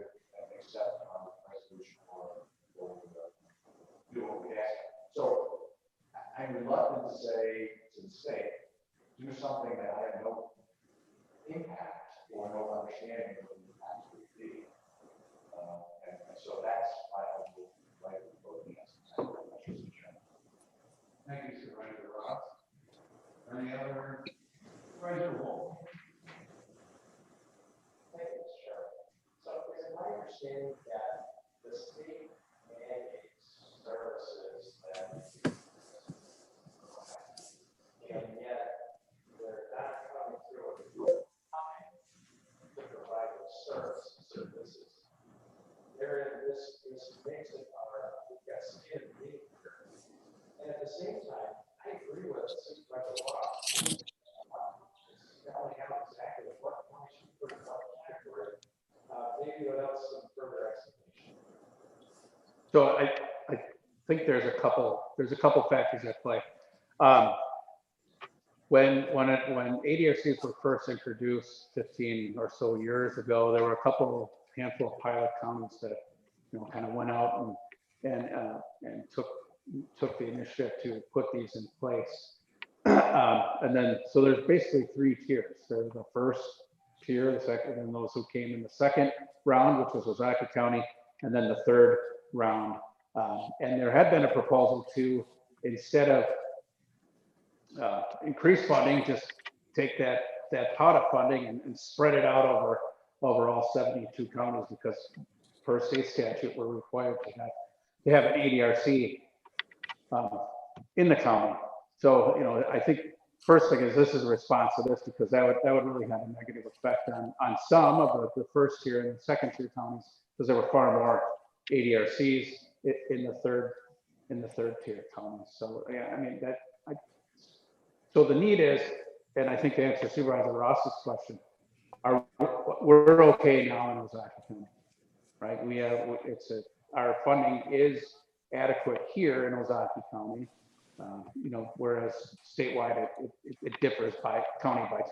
But and as we touched on earlier in this meeting, we're an older county, and we're not getting any younger in Ozaukee County, and so the part of the push here is to make sure that we have, if we're required by the state of Wisconsin to operate an ADRC, we have adequate resources to make sure that we're able to meet the needs going forward. For many years, we didn't even use our full allotment of funding available in our ADRC, but in the last 3 to 5 years, we introduced a dementia care specialist and some other things that we've seen to be necessary to serve our senior populations in the county.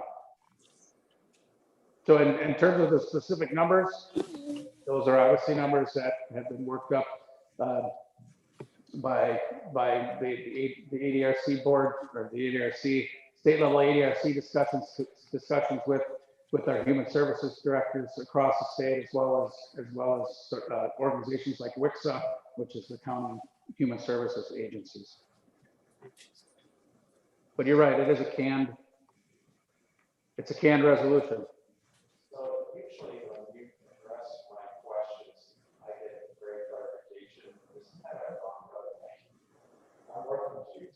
So our funding, we don't have process state funding for our own years right here in South. If the senior populations and senior needs in the ADRC stay static for the foreseeable future, we do not have an issue. If we don't think there will be more, we just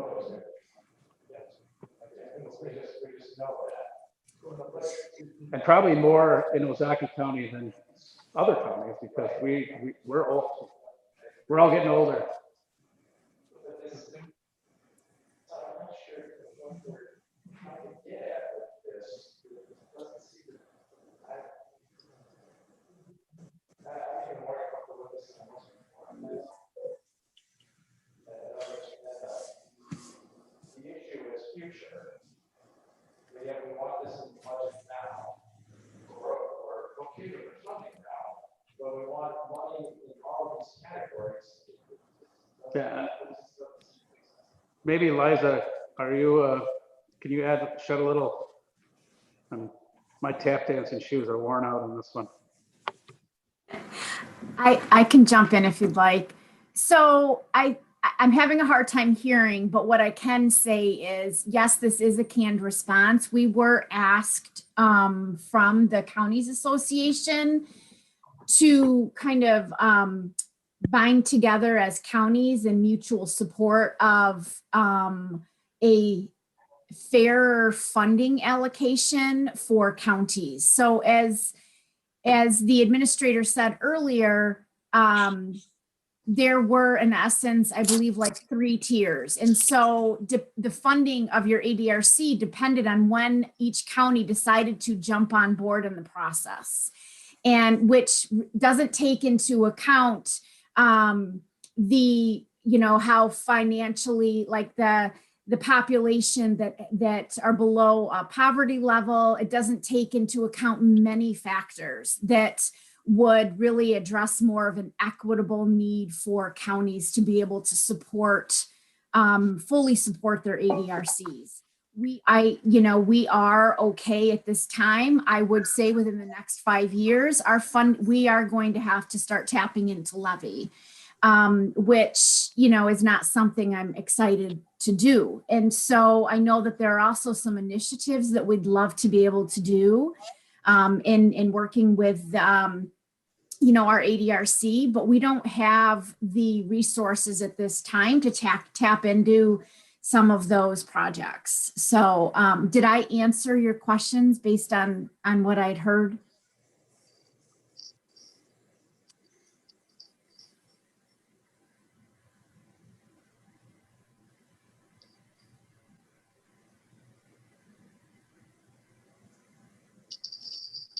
Hello? Take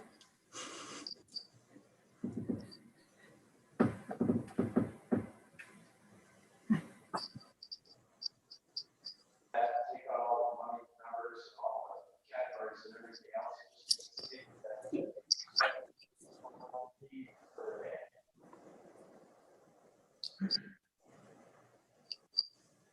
I couldn't hear the response. Could someone repeat that, please?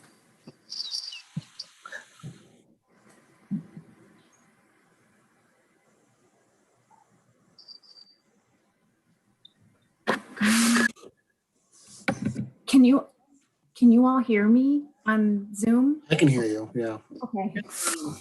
I don't know what's happening. Can you hear me? Oh, did you? Now I can hear you. Did you hear my response or no? Yes, we did. Okay. Yeah, and I guess I'm still comfortable with this in that in the immediate future, we are funded adequately. We do have a potential long-term wise that the funding's not going to be there to support the state mandated services. And that is a concern that I think I was wondering if we could revise this to state that in general terms, taking out speaking to my colleagues here, taking out the dollar amounts in the specific categories and whatnot, which I am uncomfortable asking the state to direct funds for things that actually Ozaukee County doesn't really need right now.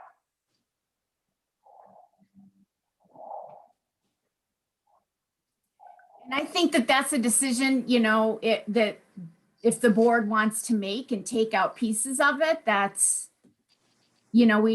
I believe that the counties association would be happy with the support regardless of even if you took out some of those pieces.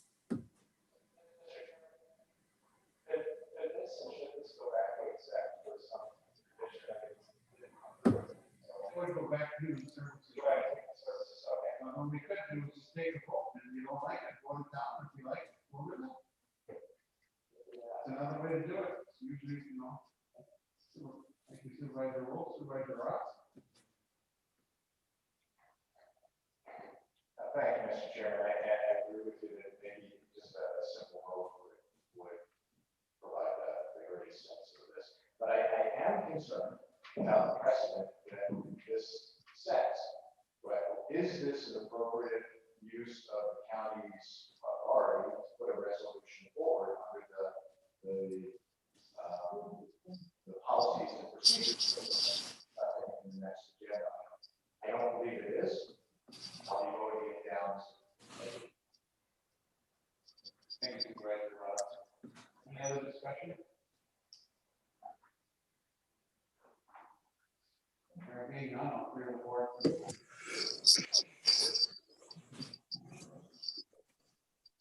Supervisor Larson, Aye. Supervisor Ward, Yes. Supervisor Marchese, Aye. Supervisor Strong, Aye.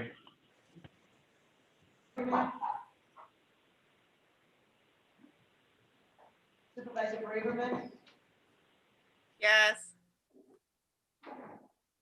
Supervisor Reed, Aye. Yes.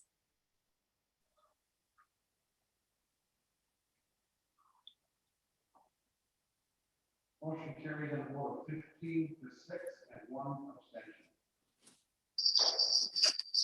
Next up, we have resolution 20-62. Amending section 202, friend 4, friend E, 205, friend 2, friend A, E, and F. The Ozaukee County Policy and Procedure Manual, County Board agendas, then referred to. Really too hard to listen to hear when we talk about the agenda topic. I think we need to probably mention to Jason, because this is just too challenging. We are talking about resolution 20-62. Do we have a motion on the floor? Motion made by Supervisor Corning, second by Supervisor Richard.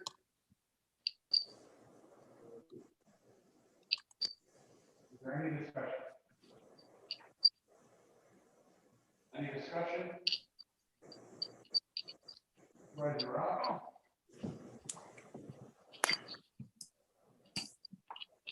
Thank you, Mr. Chairman. Just to continue along, I think what this policy and procedure tries to provide is both a mechanism to get a resolution from the board, having been dealt with by the committee. And one of the criteria is that the resolution falls within the delegated legislative powers and privileges granted to the county for the performance of the legal duties charged upon the county. Now, that's a pretty gray area, as we just saw with the resolution that was just passed. So I've been sitting on a request to, for example, bring up a Knowles Nelson reauthorization that the county has had some benefit from in the past, but I've been sitting on it because it would be a resolution to tell the state that they should authorize a program for a certain period of time. What we just decided as a precedent was that such resolution should indeed be resolutions that fall within the purview of this definition. So I think there's a concern there. I think we've set ourselves up for some redistricting discussions. And so I guess I would like additional clarity from council on what is an appropriate delegated legislative power and privilege granted to the county, and particularly a review of how the last resolution fits with that. Should we get it presidential or not? well, I think with respect to the last resolution is we have.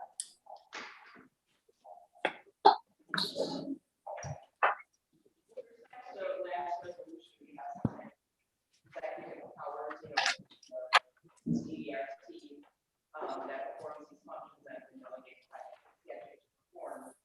And it certainly would be appropriate for us as a county to approach the state legislature, I should say, and say, we're not receiving funding for the duties we've been mandated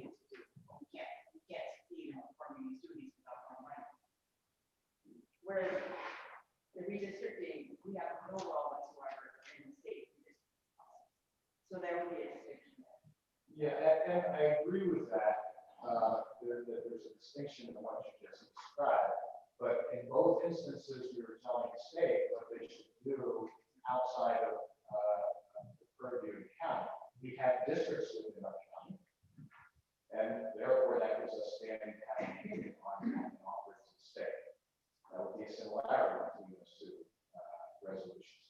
I am very supportive of resolutions that would state county has a role in this. We make determinations on such things. Here's our input for you making that determination. So I think that's appropriate. I get concerned now that we've opened the door to broader resolutions to tell the state how to do things where we just don't have the context to understand how we should decide that. And this particular policy procedure change is just that. So I guess I'm still at sea about what's an appropriate resolution and what's not, and what's going to be scraped off the table when I come forward with my Nelson resolution, and how this would apply to that. So I'll deal with it on my own, bring it up with the board's consideration. Thank you.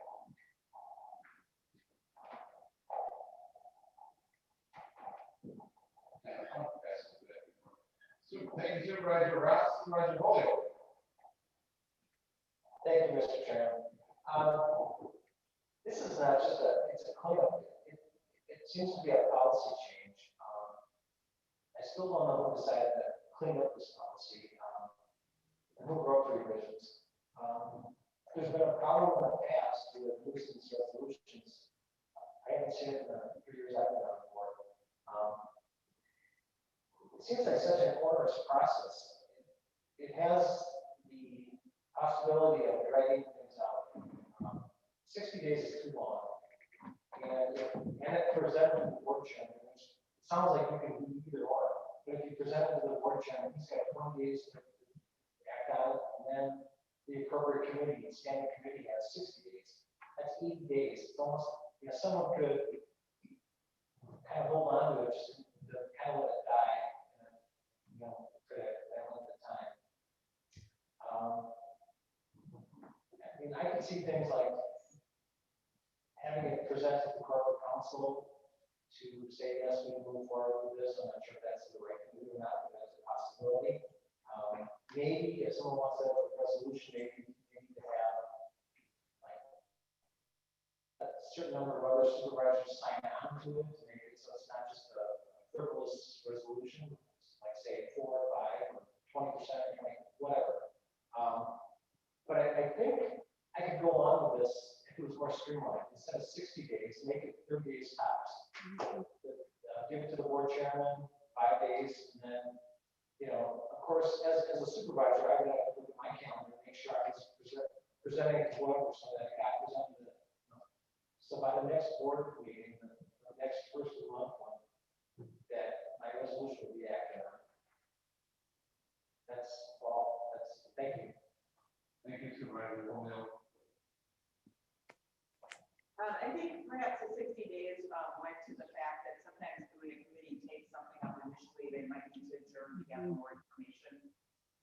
So 60 days is probably a necessary time block or something. Is there any discussion from our Zoom partner, Supervisor Reed? Yes, we voted in the past few months to limit our board practice of allowing supervisors to make public comments. So Supervisor Rickard's really interesting comment today technically would not be allowed by our rules. And I think we're the poorer for it. Our board at the county level is supposed to be nonpartisan. And so why are we now trying to limit the ability of fellow supervisors to put an item on the agenda? Since I've been on the board, the practice, as I've known it, is that any supervisor can put an item on the agenda. It can be tabled immediately if other supervisors feel it's not within our jurisdiction, which I think is the appropriate remedy, not to try to prevent other supervisors from representing their constituents. In my opinion, sections B, C, and D that are added in, with this complicated series of 20 days for the supervisor to refer it and then 60 days for the committee, really is a solution in search of a problem. I don't think we have a problem on this board, at least as long as I've been on it, of a lot of resolutions being put on that are not appropriate. Thank you.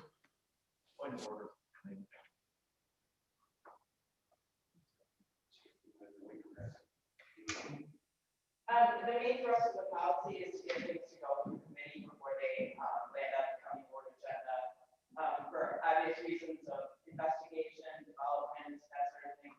It's a practice that's heavily supported by the Wisconsin Counties Association. It's just more chaotic for something to be introduced on the fourth floor of supervisor president, as opposed to going through the typical oversight committee and proper vetting sort of being done first. And that's the main point of the policy. There is no point in this policy to thwart or inhibit or prevent any supervisor, any elected official here from placing an item on the county board agenda. Another point of proposing these revisions is that the prior policy that any supervisor may file an item on the agenda was very broad and vague, and it was subject to varying interpretations by whoever was the chairperson in the past. And we want a more clear policy to address these important issues.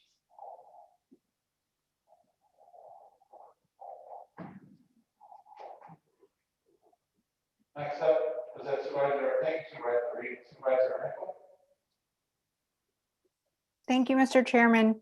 I have a proposed amendment to 2.052F with the title County Board Agendas. And I think Rhonda should confirm what I'm saying and confirm that my amendment is appropriate, because what I'm going to say about the statutes just wasn't completely out in the memo. So I went and took a look at statute section 59.23(2)A. And that statute specifically refers to the duties of the county clerk. It does not refer to the duties of the county chairperson. It refers to the duties of the clerk. I went and looked at the statutes for the county chairperson and the county administrator, and there's actually nothing in either of those statutes about responsibility for the agenda. So since there's a concern about, delegated legislative powers, I feel that that section should mirror the language of the delegated legislative power in those statutes. So what I would propose is that that section be changed to: creation of the agenda is the duty of the county clerk, comma, under the direction of the county board chairperson, per 59.23(2)A Wisconsin statutes, and then keep the rest of it. And that is mirroring the language from the statutes that I have right here.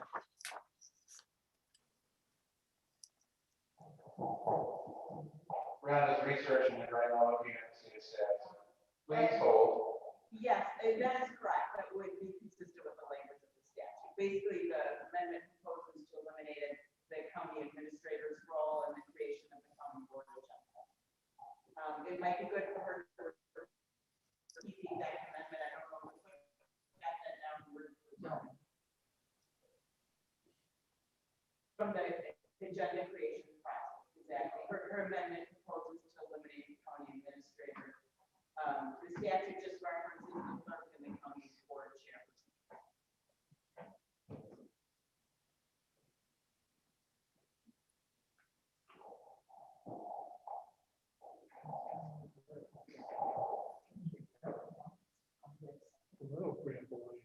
Yeah. You have a second on the amendment? Second. For the purpose of discussion.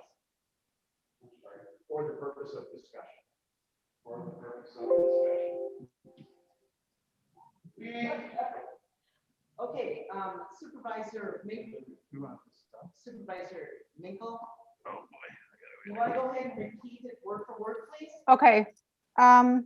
Okay, so this would be 2.052F sub 1. Creation of the agenda is the duty of the county clerk, comma, under the direction of the county board chairperson. Yes? We got a school. Typically, you would be providing this for me if you were in person. So you gotta give me a break here. Creation of the agenda, start again. Okay, I can't hear very well, so that's part of it. Creation of the agenda is the duty of the county clerk, comma, Go ahead. under the direction of the county board chairperson per section 59. The rest all the same.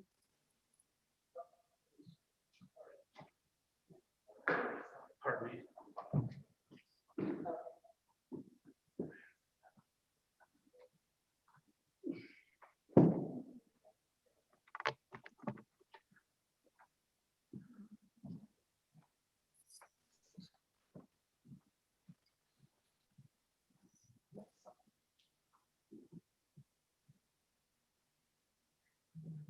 Okay, can you see that?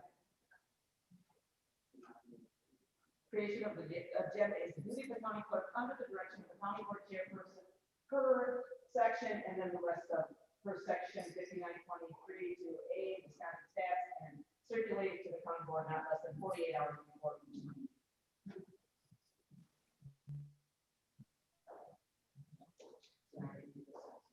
Now we will discuss the amendment that Supervisor Wingo put forward. Is there any discussion?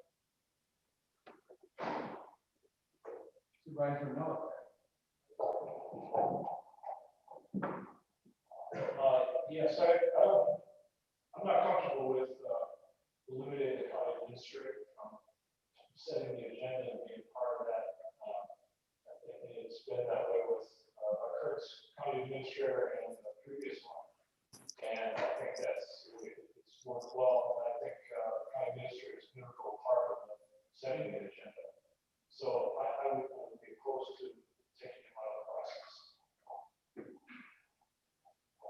Thank you, Supervisor Miller. Supervisor Ross.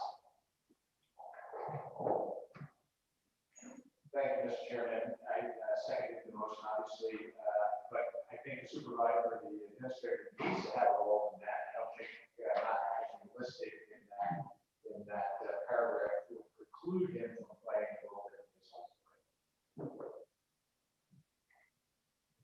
Is there any other discussion? Mr. Chairman. Supervisor Wolf. Thank you, Mr. Chairman. So a question for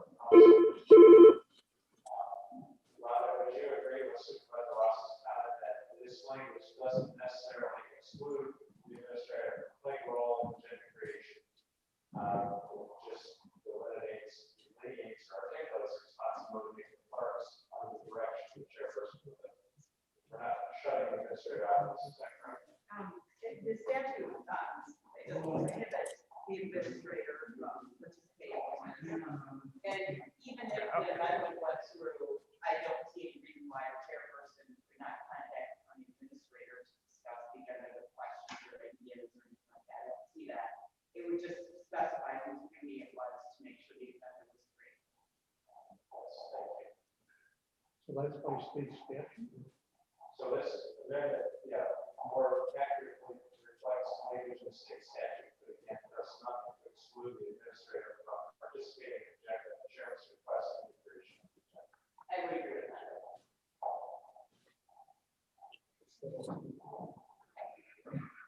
In that case, it really is just semantics with the wording, so I would be okay with it. Any other discussion? Supervisor Wolf, you're done. Thank you, Supervisor Wolf. Any other discussion?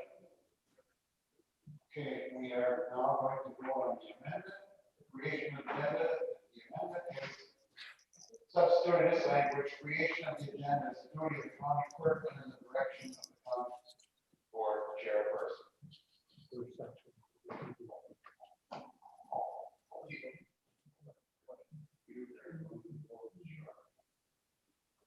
There is no other discussion. We are going to vote on the amendment.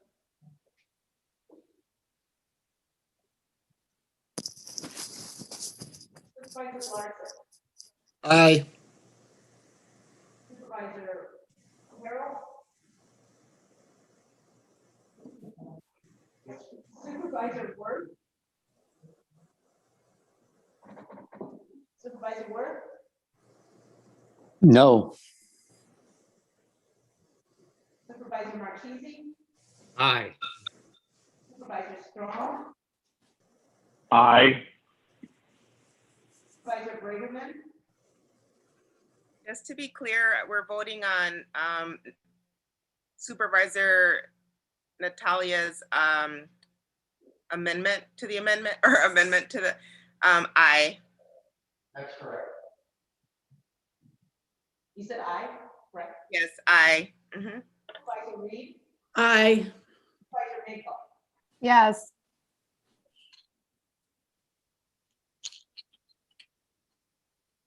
Report 17-3 on the amendment. Now we will go to resolution, the amended resolution 20-62. Any other discussion on the amended resolution 20-62? There being none, I'll clear the board for the vote.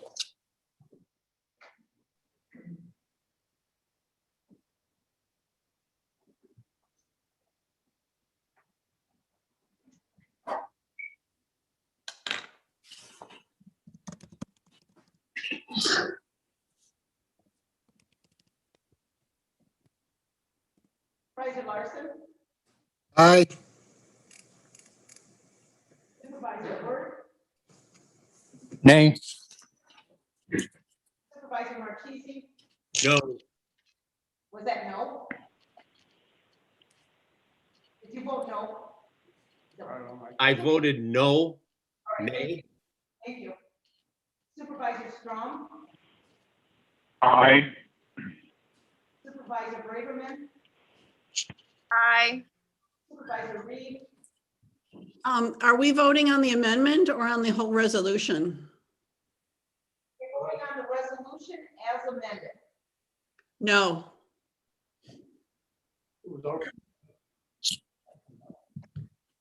Supervisor Mako. Yes.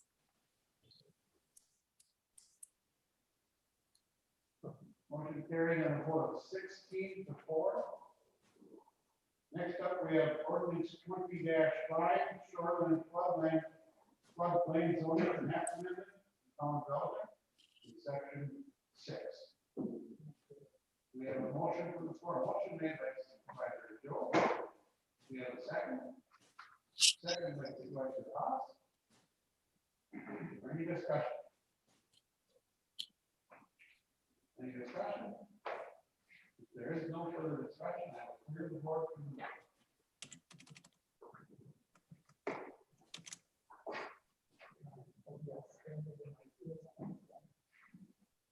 Supervisor Larson, Aye. Supervisor Word, Nay. Supervisor Marchese, Aye. Supervisor Strong, Aye. Supervisor Braverman, I'm so sorry. I just could not hear what we're voting on. Can you please repeat it? It's very challenging. We are voting on ordinance 20-5, shoreline floodplain zoning map amendment, town development. Okay, yes. Reed, Aye.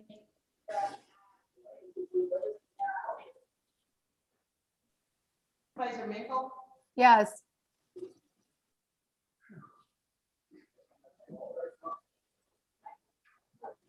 Motion carried on the vote of 18.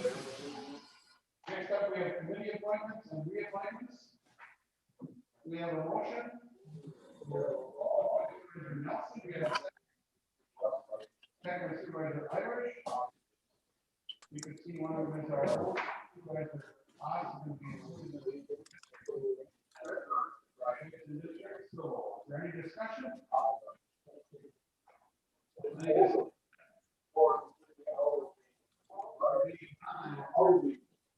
I need to, you guys please let Julie know.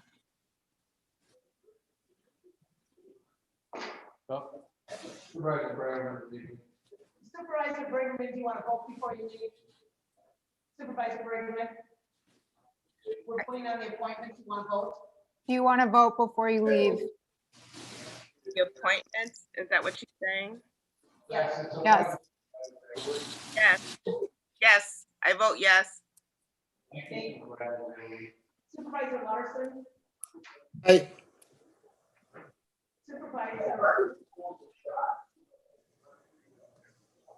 Supervisor Word? No. Supervisor Marchese? I. Supervisor Strong? I. Supervisor Reed? Aye. Supervisor Mako? Yes.